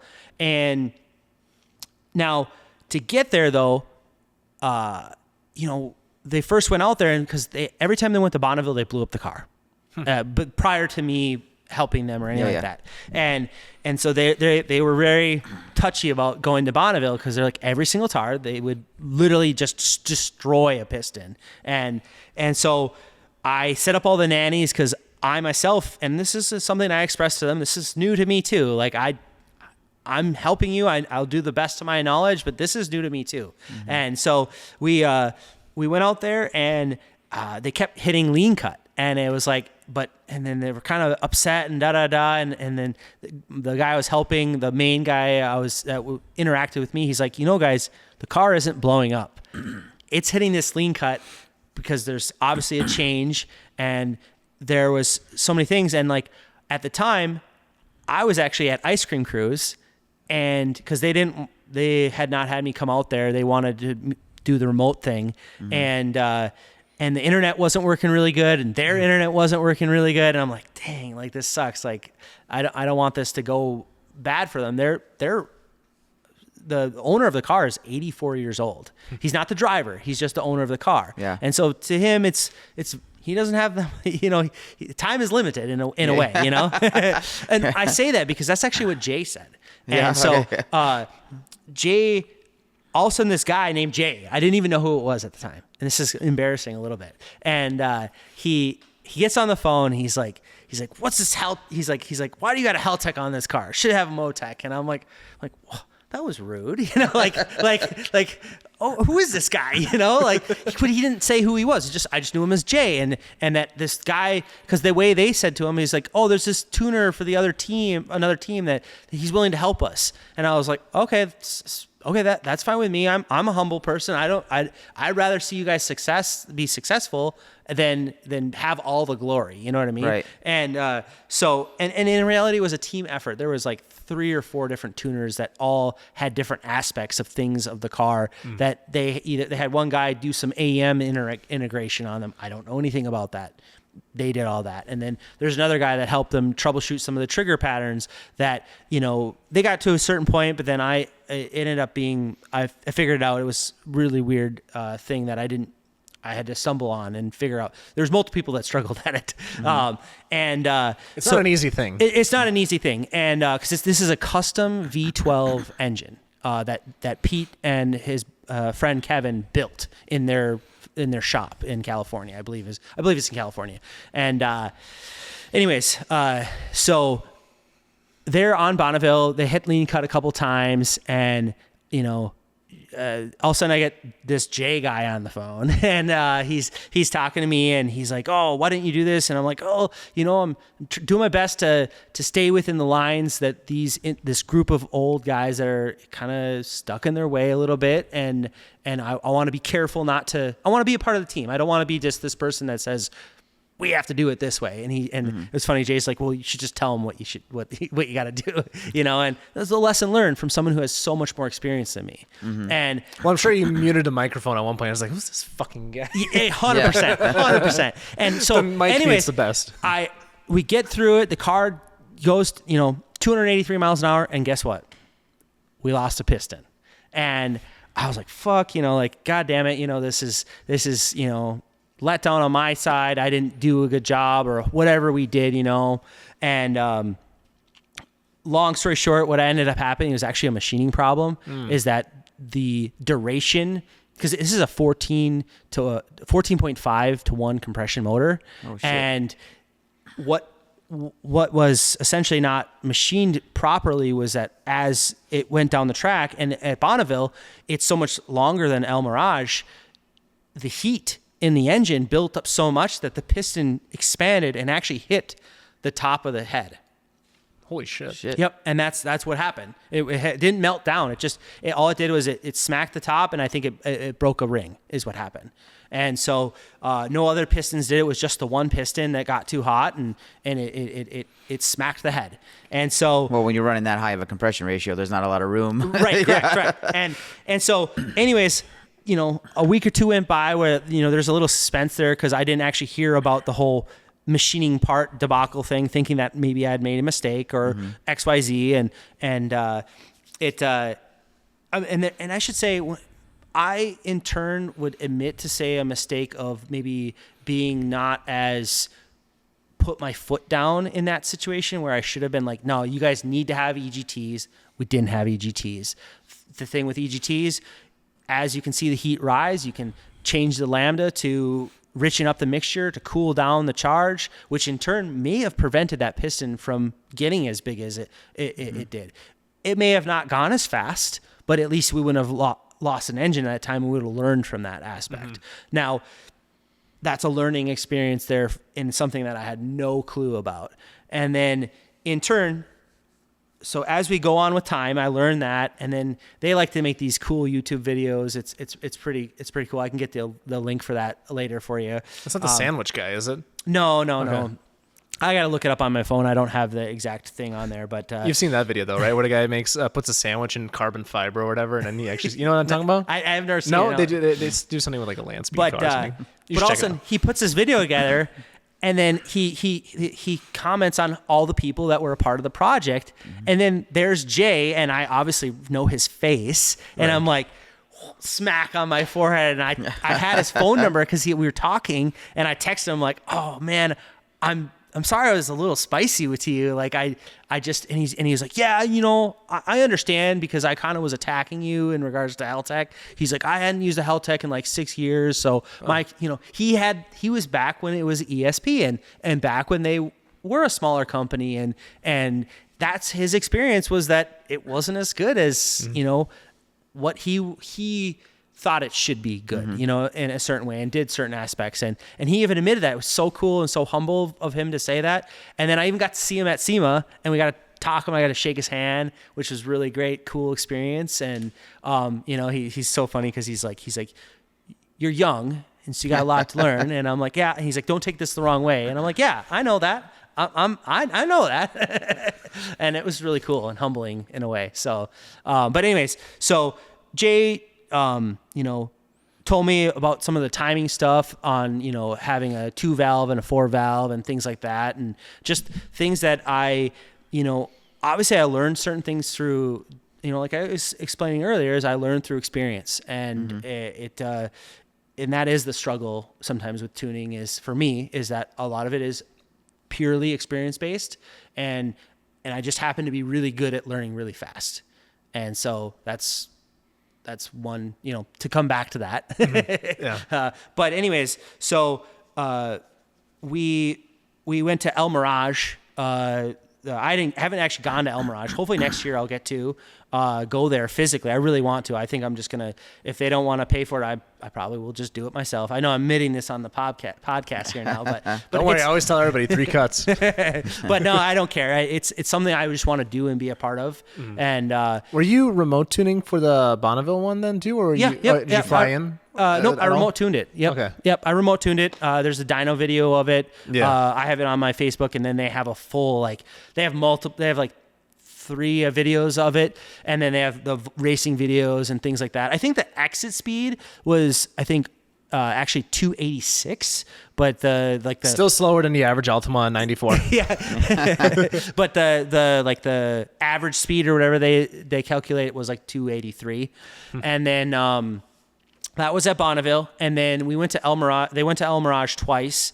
The first time they did 235, and they were down a piston, but it wasn't an engine failure. When they had put the engine back in after Bonneville, they nicked one of the wires for one of the coils, and that's where it is with a 12-cylinder engine. It's extremely difficult to see the difference. Now, I'll get into that a little bit, because a dead hole on an engine, it kind of does something differently than what you would think. You'd be like, oh, it's going to be rich because it's dumping in fuel and it's not burning it. No, it actually, what it does is makes that bank look extremely lean.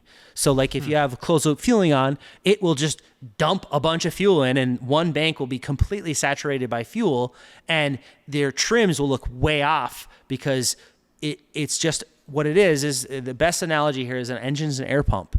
And what it's doing is it's just pumping a fuck ton of air in that's not getting burnt. And the wideband sees that as a lean condition. And so,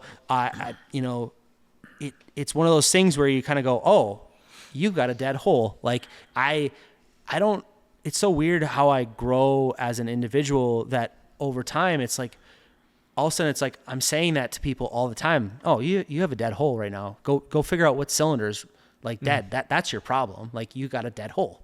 And, cause even an end user, they won't, sometimes they start their car. They've never even heard they buy the car. They want that engine. They've never even like had the car run before, or it's been so long that they've even heard the car running at any fashion is amazing to them. They could be running on one piston if that was even possible. And they'd be like, it runs so good. Yeah. Like a Briggs and Stratton. Yeah. But I find myself saying that oddly more. Maybe it's because I just do bigger end, as my experience grows, my people see me more, I do higher end stuff, bigger engines, and I see those things come up. Maybe that's a correlation, but now I see myself telling people, oh, you got a dead hole. Like it's just an instant thing. Like go fix that real quick. You got a bad spark plug, bad something, anyways. So that was that. And then we went back to, they went back to El Mirage again, and they ran, their goal was 245, or that was the record. And they ran, which is, I guess, according to Jay, I don't even know these things. Like he's like 235 is actually pretty fast. And so they went 244.5 on this last one, which is the last one of the year. And of course the record was 245, but they had a cam seal that failed, and they couldn't push for the record. And so hopefully next year they'll get it. And it's a crazy opportunity to be a part of a team that they obviously have, I keep saying they're old, but they have more experience, almost more than I was even thinking about cars, But what you're saying is the fastest they've ever been has been on a Haltech. Yep. Okay. I just want to put it way down there. You put it there. Yep, you did. So, So, I mean, they actually still have the ability to do nitrous, but I think they're trying to get the naturally aspirated records right now. Okay. And then, Holy shit. yeah. And so I really don't see why through, like, I explain this to them is that when they were on the Adaptronic, and they're the one that had the original record holders. They set records on the Adaptronic, and they had nothing. Like it was just literally as if it was just a factory computer that was running the engine. There was very little safeties. I don't think they even had any of the safeties that you could turn on at the time. And like, so it's a very impressive group of guys, and having the Haltech on there now, and it's improved immensely. They've already, like I said, they've gone faster in the car. They seem to be happy. And, next year, I think that if we just apply some of the things that we're seeing, like I think doing some traction control, having the EGT stuff, having that consistency to be able to do a run and be like, oh, this is where we can improve. This is, having that ability to learn from what we see is going to be improved vastly beyond that. So I think even naturally aspirated, I could see maybe a 290. Maybe that might be a little zealous, but it's possible. I really think it is. And they just really have to get pushing to the car to that point and really dial in every aspect of it to be able to get to that point. it'll be close. It's going to be a challenge for sure. Sorry. Are you doing some transmission tuning on that then too, or what do they use for a trans? Because gearing comes into play on when you're doing stuff like that too. Yep. I forgot the name of it. I believe it starts with an L. The trans has a separate controller, but I believe the intention is to switch it off to the Haltech. The Haltech does have control strategy for that particular transmission. I don't have the name in front of me because we didn't really focus on it. It was kind of like it works and I don't have to deal with it or even think about it, so I haven't been. But yes, there is some aspects to that. So the first time we went to the dyno, we started in third gear. Well, we only got to like half of a pole and it was doing 200 miles an hour. Holy shit. And so right now in second gear, it does about 208 miles an hour at 10,000 RPMs.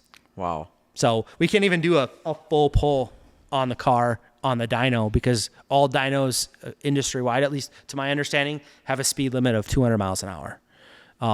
Maybe a hub dyno, like a actual hub dyno. Right. I think they allow that to go faster, but an actual roller, the speed limit's 200 miles an hour for most of them. Oh yeah, that's a lot of mass to be throwing around yes. at 200 miles an hour. Yes, if that thing came undone, it would just destroy the room. Yes. You know? It'd be like a bomb going off, honestly. What I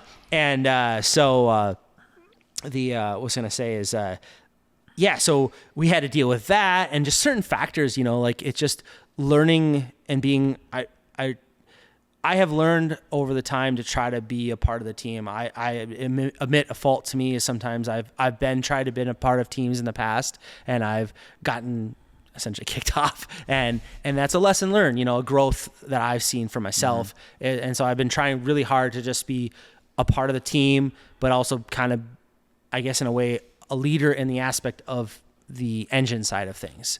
And so that's definitely a challenge and a goal for me to continue to grow with, you know. You're trying to not be a guy. Yeah. But also to be like, well, hold on, you know, like maybe we can do that, but let's crawl first, let's walk, then run, and then sprint, you know, and that's understanding that and learning that and knowing your faults is a challenge for sure. So where do you, when it comes to tuning, there's a bit of a spectrum, right? We talk to people who like to be conservative, you know, let cars live, you know, but it all comes down to what you're trying to do with it. Mm-hmm. Where do you fall on that spectrum? Are you trying to have a car make it 100,000 miles? Are you just trying to be as much power as possible for this small amount of period? Who cares if we have to rebuild it? Gus. And then anything in between. Yeah. So I would say 95% of the time it is as safe as physically possible and while meeting the customer's goals. Okay. And that can be very difficult at times. That can too, be very, very difficult. And I have fallen into traps sometimes. I will admit that, where the customer gets happy, I get happy, and next thing you know, we're 700 horsepower and the car lives through it, but then we have a problem, you know? And I try to learn from those things and to understand. And a lot of times it isn't me on an ego. I never do it where it's like, I want it and I'm going to do whatever the F I want. It's more like, it's this mutual group thing where we're all kind of like excited and the car's doing so good. And so it kind of like, we talk about it, we discuss about it. And I guess as I grow in business and popularity and all those things, I tend to unfortunately have to be the dad and just be like, you know what, as exciting as this is, we've already met your goal or we're close enough. And I've been around for those phone calls, by the way. Like I've heard you mention that to customers like, hey, we did your goal. We did exactly what we wanted to, you know? Yep. Yeah. And it's like as exciting as it is to make a number on the dyno, it's so much more exciting to see someone just get to use their car every single day and to get that text message randomly and be like, hey, just wanted to let you know my car runs amazing. I love it. I'm so happy. Like that right there is winning right there. That is the best feeling ever, is to hear that someone just gets to use their car every day.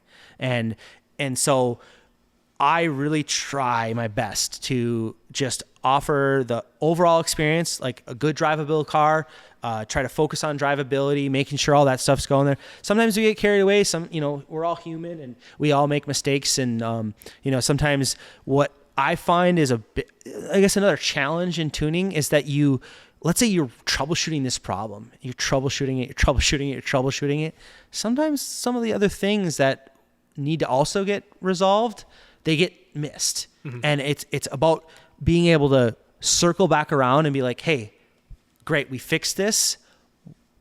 We need to come back around and actually continue to tune the car here, which in turn makes more work for me, which is perfectly fine because in the end, I want to have a great product for the customer. You want a happy customer at the end of the day. Yeah, that's all I want. That makes sense.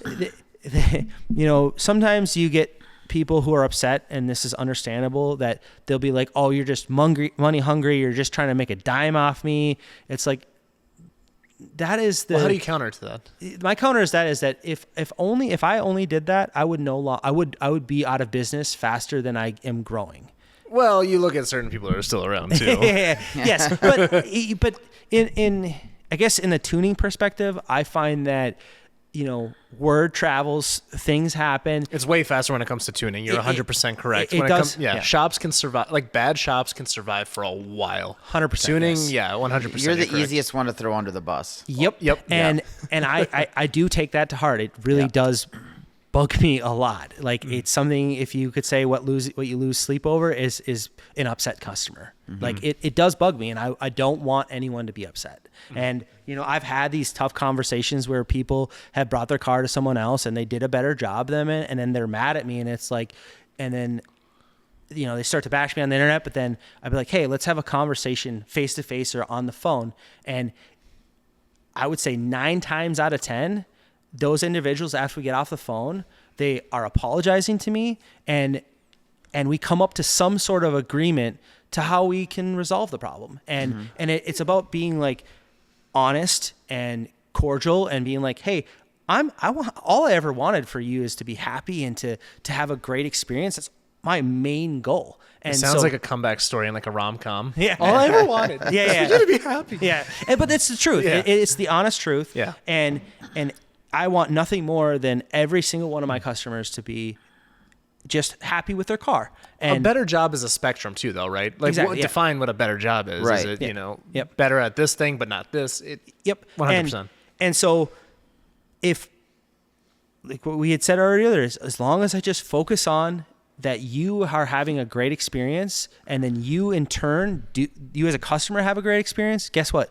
I will make the money then. Even if I have to go above and beyond to take care of you, you're going to go then above and beyond to take care of me. I'm going to make more money. It's just the equation works every single time. Yep. What I've seen in business is that is how you succeed is, I see it through my mentors, other business individuals. The guys that I see that are killing it are the guys that do their best to make people happy, and they don't let people take advantage of them. There's a difference, but their goal is to make them happy. And as long as they consistently do that, or at least try, other people see that, and they'll see if someone's being unreasonable, and they can decide for themselves, Yeah, when it comes to tuning, it's also, you want to know what the customer's going to do with the car, right? So let's take this whole thing where you said somebody did it better or whatever a second ago here. Technically, you can make a car have more power on the low end, which might feel snappier to somebody. Maybe you want a more linear line where it's got a nice solid pull throughout the entirety of it. So that can all be, tuning is such a, does one do it better than the other is such a subjective term, and somebody could just have a different style of how they want the car to operate than another one does. I see this all the time in the Ford world between Lund and Palm Beach Dyno, and people are like, you can't, if you ask that question, you're going to get 50% either way, one bashing the other over the other. And to be honest with you, they're both huge and they do a great job. Just one might do it a little bit differently than the other. Yep. And so a lot of that is, and this is something that I feel like I'm pretty good at, is getting an understanding of what the customer wants and what they're going to do with the car, all of those aspects. I wouldn't say I necessarily tune it differently, but it's more of expectation setting. Expectations, understanding what the customer wants. And I'll be honest, and I've learned this over the years, because when I first started tuning versus now. So like, and this is something I always kind of stumble upon about people who, let's say I had a bad experience when I first started tuning with someone, and they're still bashing me like 8 years later, and I'm like, Those people are exhausting. By I the know, way. and I'm like, don't you think that after 8 years I would have like grown? But in the same sense, I got to 8 years by having people telling me, my car runs amazing, and sometimes you can go so long and be like, everyone's saying the car runs amazing, and then all of a sudden you get a customer who says it doesn't run amazing, and then in turn, I actually find that as a learning experience. I don't want everyone just to be like, you're amazing, you know? Yeah. I want someone to actually be like, hey, I want this to be tweaked a little bit differently, and give me that opportunity to understand what you're having troubles with, and then we work towards getting to that. Does it always work out that way? No. But I have found that anytime, almost every single time that circumstance has come up where the customer's unsatisfied, they go to someone else, XYZ, or they just don't even give me the opportunity to try to resolve the problem, I generally learn from that. Those are actually my most learned experiences, is when people are unhappy and I really have to rethink and go back and be like, all right, what could I've done differently? What could I've done better? Like, that's why I say the most, I guess what keeps me up at night is me coming back and being like, how could I have done differently? Mm-hmm. And not that I have to reinvent the wheel every single time, but with tuning, it's an art. It's something that, yes, anyone can do it, but you also need to have the experience to do it. And because when I started tuning, I never tuned a car before. I should say I learned the software first. I learned, how to set everything up. And a lot of times that is 90% of the work is just setting it up. Once everything's set up, then after that, it is as simple as just adjusting timing and adjusting air fuel ratios. And then in turn, you get into those different scenarios and how's the customer driving? What's a good air temp where there's you need to start richening up the mixture because otherwise it might, crack a ringland or, do this type of stuff. You learn that over time. And it is difficult you can take a course, you can learn. If you're a book learner, you can learn all that stuff. You can go to school and study all those things. And there's people that are just savants and they're just amazing. And it all comes around to the individual and how they want to learn and to, now getting back to your question about the different users and different things like that. And just really understanding there's people that literally, I've had guys that they have this 1,000 horsepower capable motor. Their setup is just to the T. They just want to drive. They just want to cruise the car. They don't even want to go full throttle. I've had guys where they're like, we'll get into it a little bit, but then he's like, I don't want to go to the dyno. I just want to make sure the car gets from point A to point B so I can go to the car show. And it's like, and this is someone I didn't even do a free consultation. They just went on my website, paid for the product, and I was like, okay, if you want more, just let me know. But there are people like that. And then there are people who, they race their car. That's all they do is race, and you have many different aspects and you have to focus on more of the preventative things. Cause like a race car driver, they obviously want longevity. They don't want their car to blow up all the time. I should say there's a balance to that. There are some race car drivers, they want the bleeding edge. They want every little we've met those ounce types too. of power out of it. They don't care. They say, do your best. I want it to be as wild as it can be. Just make sure that I at least go to the track a couple times, and those customers, you feel a little weird about doing it that way because it's like, all right, I'm going to do my best to give them what they want, but I'm going to try to try to be safe about it. You know, Well, it's different like when the bill actually comes, right? Right, to yeah, like fix yeah. it. Like Dan mentioned this on our episode with Sam Barros, episode 110, fantastic episode. And he's like, yeah, well, blow up 2 motors and you tell me how you feel then, you know? It is different once you actually blow You it. live through that a couple times. It's not as exciting as it sounds. no, it's not. And a little back to the Gus thing. I mean, like we did get to a point where we mutually wanted to see how much horsepower we could make out of a stock block. Right. And we made 850 horsepower on a 1990, I think it's a 1991 or 1990, the first gen M50 non-Vanos motor. And literally there was like a 1/4 inch of rust on the pistons. And all we did was put a fresh head gasket on it, ARP head studs, and put about $30,000 worth of accessories on it. And no, you know, I should say we did have big cams on it. And, you know, we made 850 horsepower with stock rod, and it lasted, you know, about a month. And this was doing really stupid, silly stuff. Gus things. Yeah. I mean, we cracked the head, but it was still running and everything was tight. So we said, you know, coolant's going in the combustion chamber. All right, let's just fill the whole coolant system with oil just to see what would happen. He ran about 3 weeks with just, I think it was like 15 quarts of oil in the coolant system. I think it was like 0 weight 10 oil or something like that. It looked thinner than actual coolant. The funny thing is it took a long time to warm up, but once the car warmed up, it didn't overheat. It actually stayed consistent heat the entire time. Everything worked great. Really? Yeah, we had so much fun with that. It was a good experience. Well, for you guys though, like doing stuff like that, you're in the industry, right? So it's R&D. Yep. It's not like somebody had to blow up the first B58 at one point in time, right? Like they bought a brand new car and they're like, all right, let's see where the limit is. And that was literally their job because they're going to build them, right? They want to know where that's at, what they can do, and they're doing that for that purpose. You have to know where that limit's at. Somebody has to find it. Might as well be you, right? Yep. Which one are you in the R and the D? Are you the research or the development? Both, you know. All right, so a couple ideas to bring to the table too. Yeah. Okay.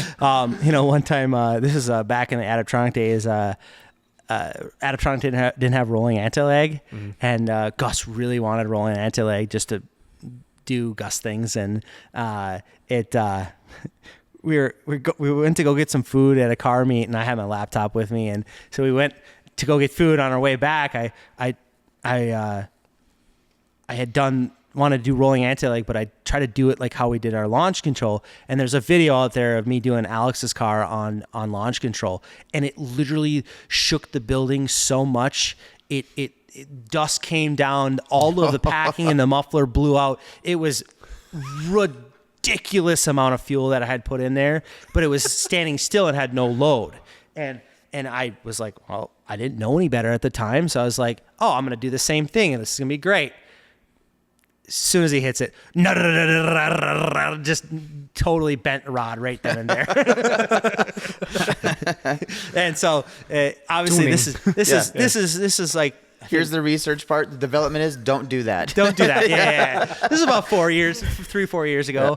But yeah, just that type of stuff where definitely Gus was not happy with me at that time.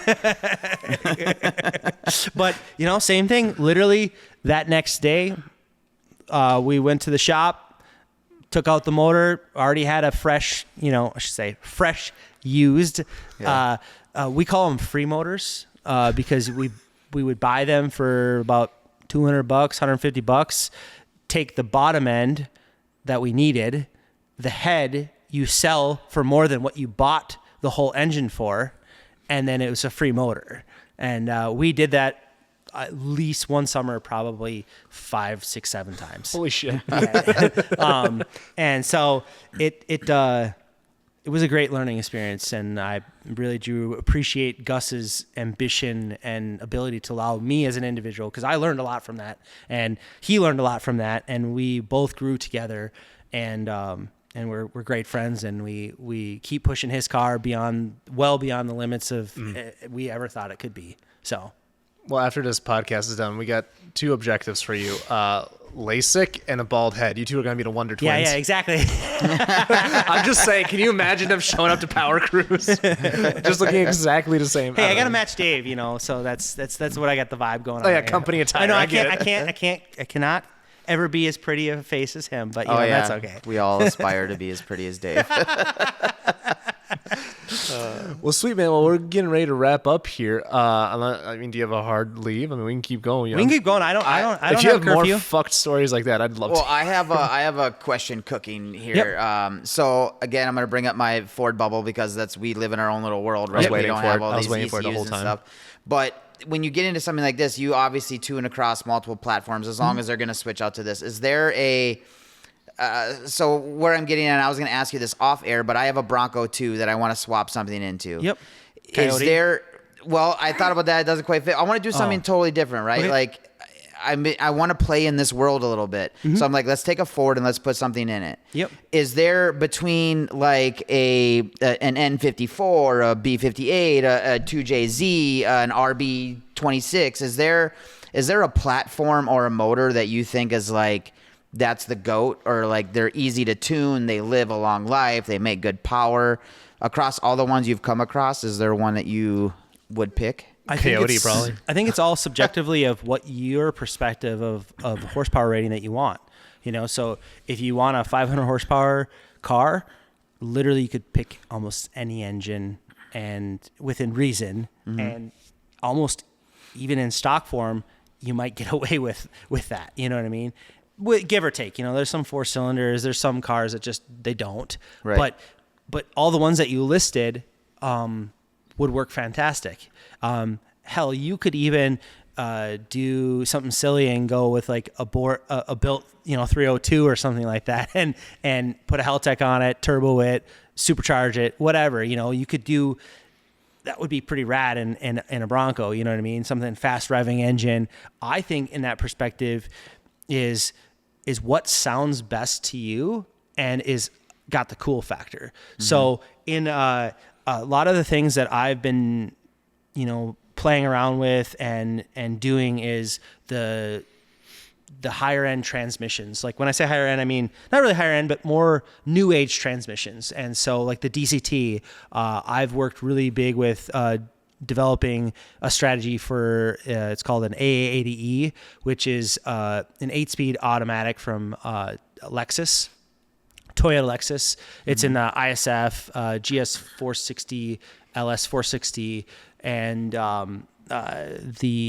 those transmissions they all shift. Like even like the 8HP DCT, the 10R80, and like the 6R80. All of those they all shift very comparably.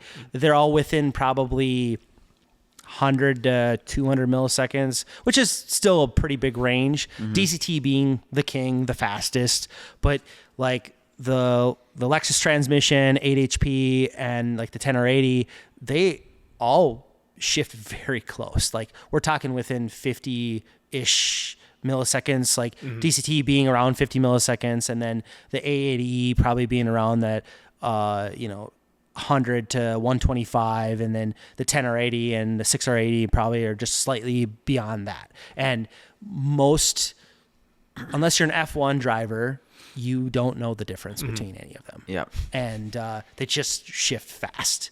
And so to me, if I was going to do a Bronco, I would. Now, mind you, this is a baby Bronco. This is a Bronco 2. Okay. It's not the big ass truck. They're little. They're like a little hatch almost. Okay. Still, Yeah. I still would Yep. go with like an 8HP or a DCT or A80E or whatever trans, and then I would do whatever motor sounds the best, and you would just have an absolute blast at 500 horsepower. Did you want to tell him what the original idea was? I was gonna 2JZ swap it. Which would be amazing. I mean, it's just like doing like probably what are those really small? I can't think of the car.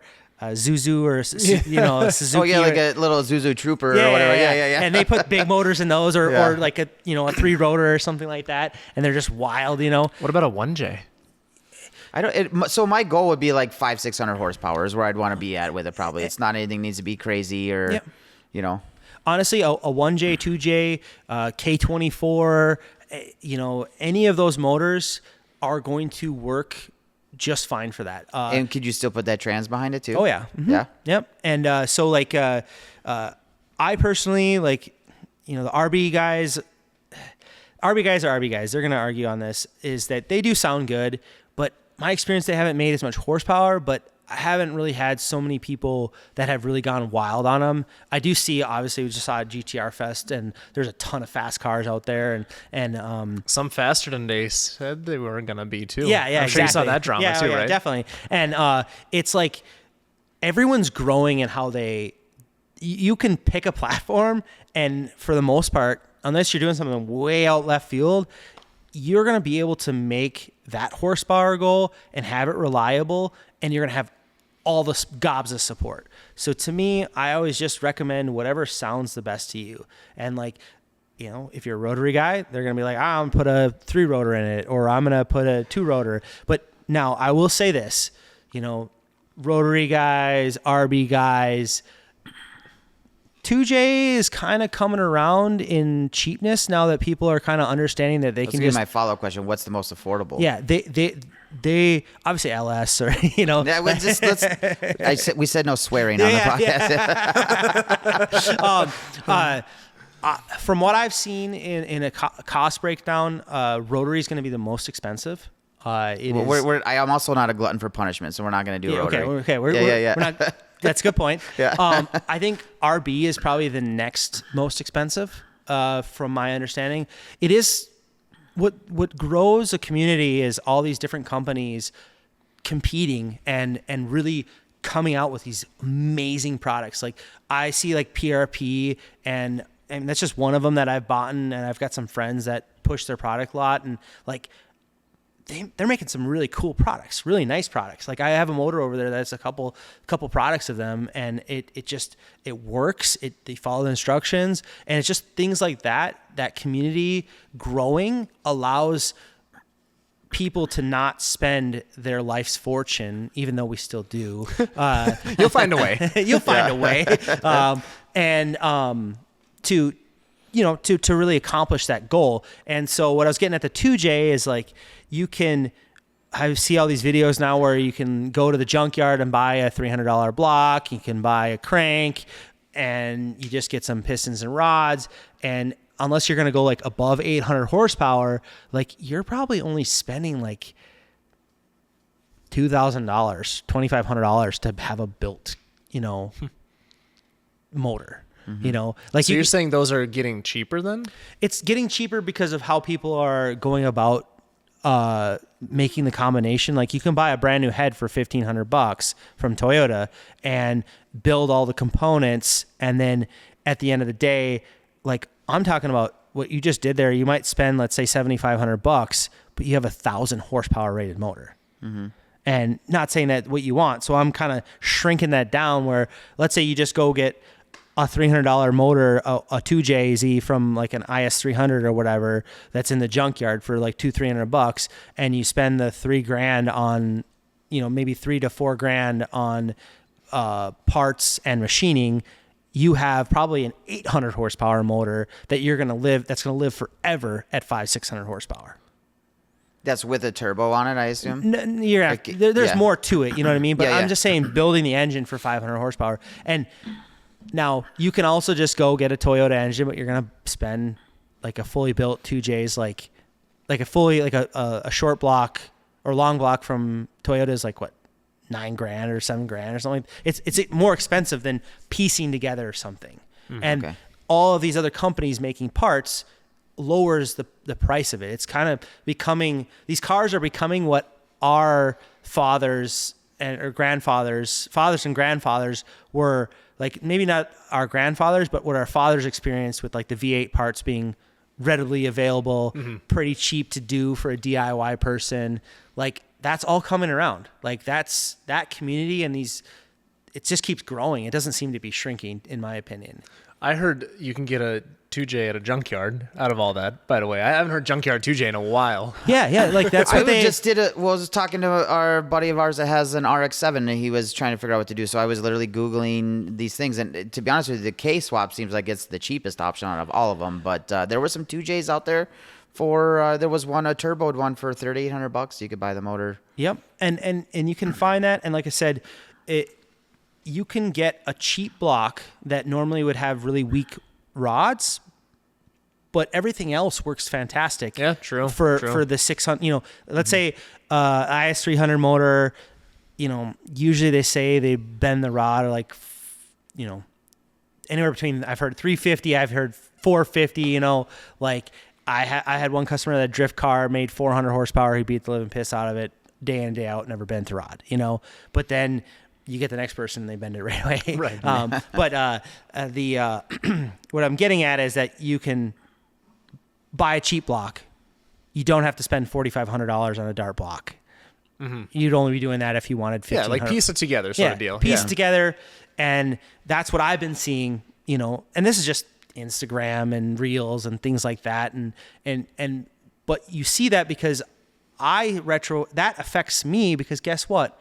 All these people are doing these swaps, and what do they want? Haltech. And then they want the tuned. And they have that ability to do all of this in their garage. Or they have at least the ability to have someone build them a short block, build them a head. They put the head on the motor, they time it, but they have all the shims and stuff done by a machinist, the things that they don't specialize in. But right. You yourself could time a 2J. I've done it. Mm-hmm. And well, I've timed a Coyote, so I'd like to think I could time a 2J. Yeah, exactly. It's like I've timed a K24, so that's only half of a Coyote. So I probably could do the other half. But yeah, so it's all around. I think the amount of people that are getting into this and the companies that are really true companies that really want to just grow their brand and do a great job grows everyone else's pocketbooks and their and when I say everyone's pocketbooks, I don't mean just business owners. I mean actual individuals, because they're actually spending less money because there's more options out there. So much support. Yeah, and there's so much support, and the people who do the best is making the best product, and sometimes they can be the most expensive, but they have the best product, and so people pay for it. Yeah. And that still, what's nice about that is it gives people, they strive to be better, and other companies. So all around, that competition's great, so. Yeah, if there weren't us car people, everybody be riding around in a 4-door SUV crossover of some sort. Just we're all gonna have Teslas right at the end of the day, right? Hey, say what the fuck you want about Teslas, man.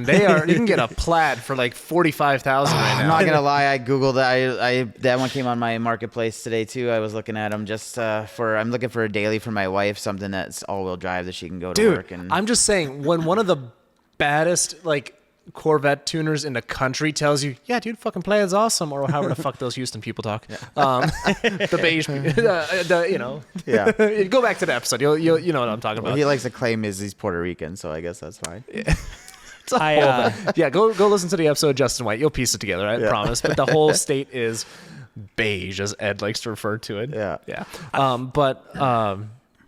Fuck, I lost it. Damn, I lost it. I'm getting. I was going to say something about the Tesla, but it's amazing. I really actually do look forward to the day that hopefully Haltech does a vehicle control unit for EV. Okay, I'm glad you bring that up. Yeah. Because technically, wasn't AEM doing something like that? Yep, they still are. They got gobbled up or whatever. I think they are still keeping that line alive. Okay. I think I don't.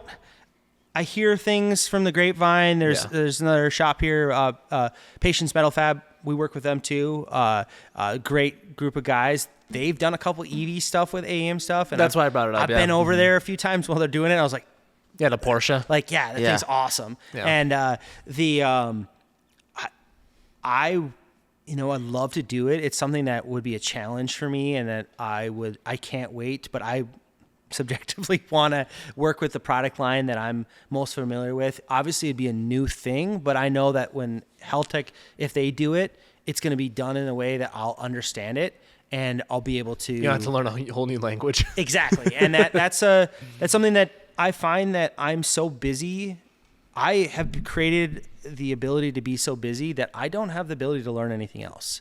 And that's actually something we're talking about is like, why don't you tune Haltech, or why don't you tune, Link or, Mtron or Cyvex and all these other engine management systems, is because when I first started out, I was trying all different things. And You were experimenting. I was experimenting, and I was finding that I couldn't deliver consistency across the board from ECU to ECU on the same level as I could with a product that I used every single day. And I just didn't get enough. There's not enough time in the day to do each ECU, in my opinion, in the way that I get the experience now. And people will be like, "Oh, why don't you tune my fuel tech?" And I'll joke around and be like, "Sure, give me 20 grand. I will only touch your car for the next 2 months, and it'll be perfect." Because that's how long it would take me, I feel like, to learn everything. And to understand everything and to do all of that. And some people are like, no. And I'm like, but there's features that, depending on the car, I'm not going to know how to do it. And I'm going to have to figure it out. Or I'm going to, even with the Haltech product, there's many times, like even boost control back in the day, like I didn't do closed loop fuel or boost control because every time I did it, it would just go all wonky all over the place because I didn't know how to do it. Mm-hmm. And it wasn't until I had some of my mentors and people that I work with teach me how to do it, show me how they do it, and then I grew from that perspective. And that took many years of being like, hey, can you show me that? And then finally they did, But it's really difficult for me, at least, to change to a different product or to offer support to another product because I feel like I just can't offer at my level the same quality. And 100%. It just would tarnish. I feel like it would tarnish my name and give people a bad taste in the mouth. And the times that I did tune those other cars, I still to this day have been trying to get those people. I've even tried to give them free stuff just to be like, hey, I know this didn't go as well. Like, I want you to be on this because I want to show you how I can do a great job for you. Yeah. And BG's it's not just for playing everyone, in the background. But yeah. Well, and these people have paid me thousands of dollars, Right. And it was like, and it was one of those customers that gave no fucks, and it was like, I want to be the most horsepower. I don't care if it blows up, just push it to the limit. And I'm like, okay, but I feel like it could have been Sign here, please. it could have been better. Yeah. Is what I'm getting at. I Right. think it could have been better. Mm-hmm. And so it's that's kind of what the gist of why I only do Haltech is because I don't see that unless I don't see me ever having the time to be able to learn something as well as I know the Haltech product. I'd completely get with that. Like when I was doing photo and I started doing video, I was like, everybody's like, oh, it's probably the same deal. And it's close enough, but like I was never going to be as good at it as I was as photo. So I totally get that. Yep. Well, sweet dude, we're about to cross 2 hours. That went faster than I thought. Dude, trust me, you guys, it's like I'm getting PTSD from that Sun Country plane ride. Yeah, we that 3.5 hours listening to you and Dan. And then I had the professor from Mankato State, which I should probably email back. But like, Yes. Just that was the best plane ride ever. It dude. was. It really Listening was great. To you guys talk, yeah. And I'm just in the middle of it all. And the funny thing is we even went out to dinner and we had same great conversation and Dude, Yeah. and we that just was the knocked best out another dinner. 2 hours of great conversation. I feel like we talked about some things, but we talked about a lot of different things. Yeah. Well, I got comments on that, but that's going to be an off-air comment. Well, Dan, on that note, do you want to pop the usual 3? And then we could probably go find the nearest Cane's or something. Yeah, I need to eat. Okay, so at the end of every episode, Okay. we like to ask our guests to pick 3 cars. Oh my God. I need a daily driver. Yep, I need a track car. that's right. And I need a show car. Yep. You can build whatever you want, swap whatever you want, and money is no object. Okay. You're going to laugh so bad at this. I'm sure. So I do daily a Ford Raptor right now, but in reality, if I could go back, I would enjoy my Toyota Corolla. I just love it. Unlimited budget. I don't care. I would still have a Toyota Corolla. I mean, talk about a car that's like a cockroach, right? Like you can't kill it; they just come around. They're Yeah, forever. and They're it's dependable. consistent. Yeah. It's comfortable. Great gas mileage. Super easy to repair. Yeah. Like I honestly, I really like enjoying my Ford Raptor, but it's costly. It's every Which time. one do you have? The 6.2 or the 3.5? I have the 3.5. Okay.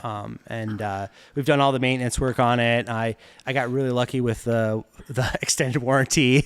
Like I bought it at the right time where it was going to need all these repairs, and it filled in with where the extended warranty expired. And I think I got pretty much most of all the repairs done at the last 1,000 miles of my extended warranty. So Nice. it worked out great. But yeah, so in reality, I know that sounds silly, but I'm a Toyota Corolla guy. There's something about having a cheap car where somebody could just door ding you and you'll be like, meh. Yeah, exactly. And Like if somebody parks like an asshole, you could just go extra close, so then they have to go in through their passenger side. My brother's done it. It's great. It's hilarious. It's perfect.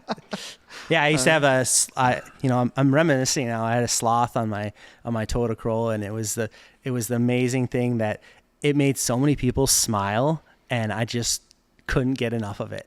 And it was, I've even had people, I've had a full grown man shriek at the top of his lungs at the gas station because this gas station was parked so close to each other that when he got out of his car, he turned to look to get out of his car, and there's a sloth there. Is it those ones that are like on the rear window? Yes. And he literally let out a shriek, and I was like, instant smile. Like this doesn't happen to individuals.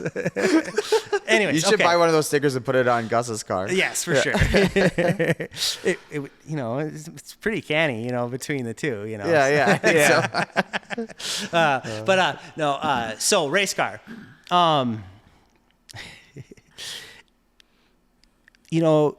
will have to say that this Consular GTP, I drove it at 200 horsepower, and I was like, this thing is crazy.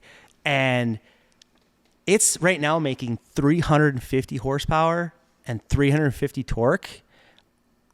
Unfortunately, it snowed right after I got done with a dyno, so I've not gotten to drive it on the street, and I probably actually at this point won't ever get to drive it, but I can't even imagine what it's going to be like on the track. It's going to be insane. So, like, I saw that Riley or that LMP3 car for a race car, and watching the owner of this, he owns all these cars, like watching him go through that, I think as a race car, that would be pretty sick to have something like that, or something kind of similar where it's like that almost like it could almost be a single cockpit type car as a race car. I think that'd be really cool, and just the engineering and everything that goes along with it. It's a fascinating thing for me, and so So what are we locking in?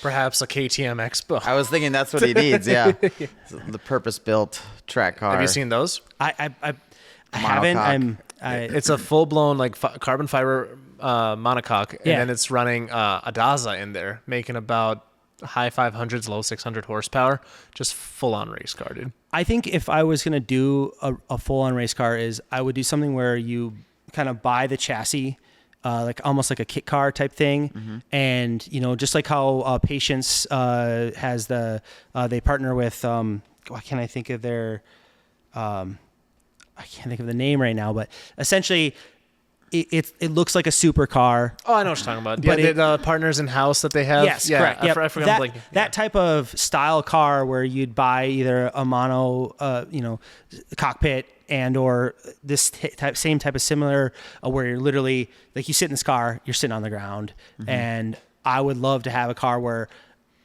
I get to do all of the transmission, the engine setup, all the wiring. They just have a fully engineered chassis. What about like an SLC or something?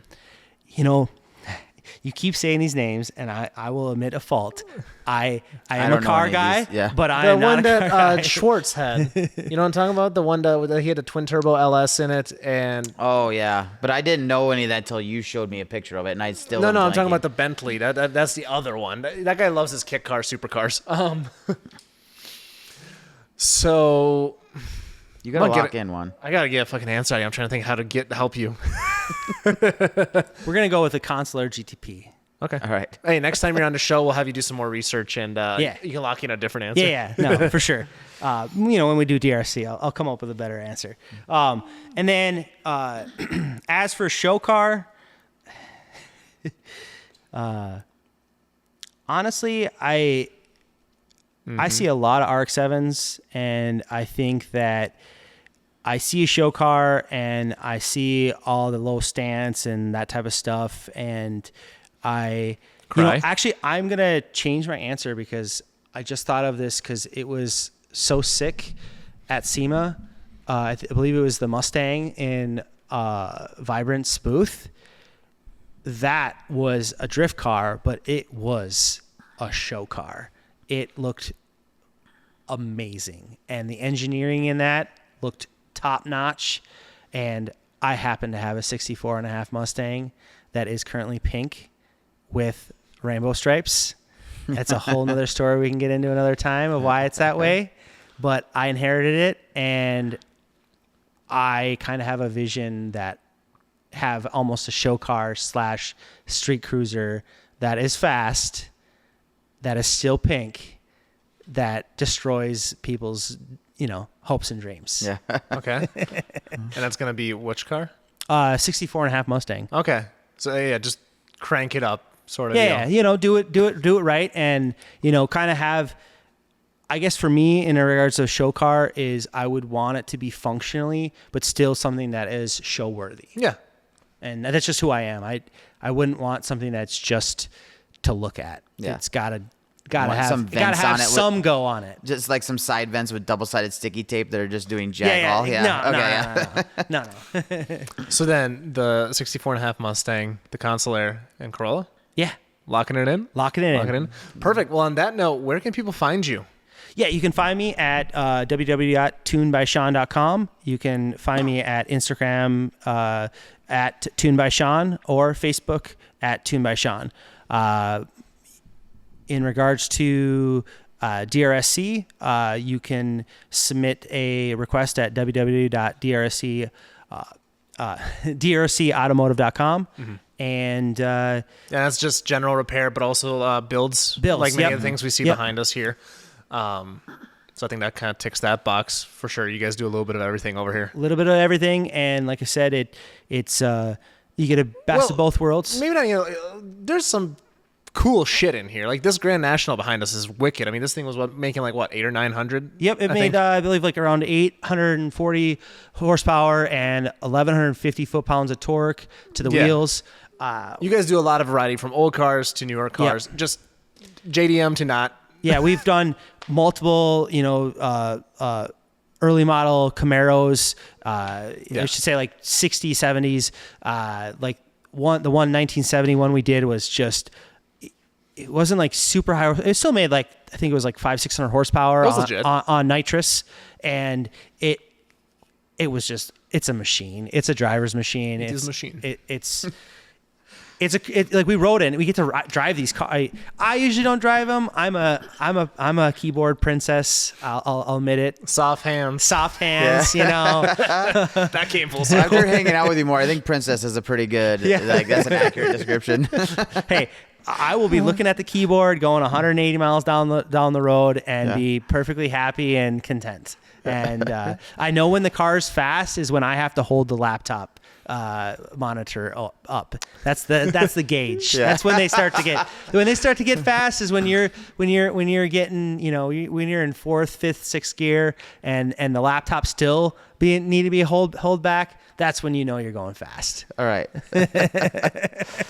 Well, sweet. Well, this episode will air after the Black Friday sale, unfortunately. But, That's okay. Nonetheless, if you need Haltech stuff, reach out to you via all these platforms you mentioned, Yep. TunedByShawn.com, Instagram, all that fun stuff.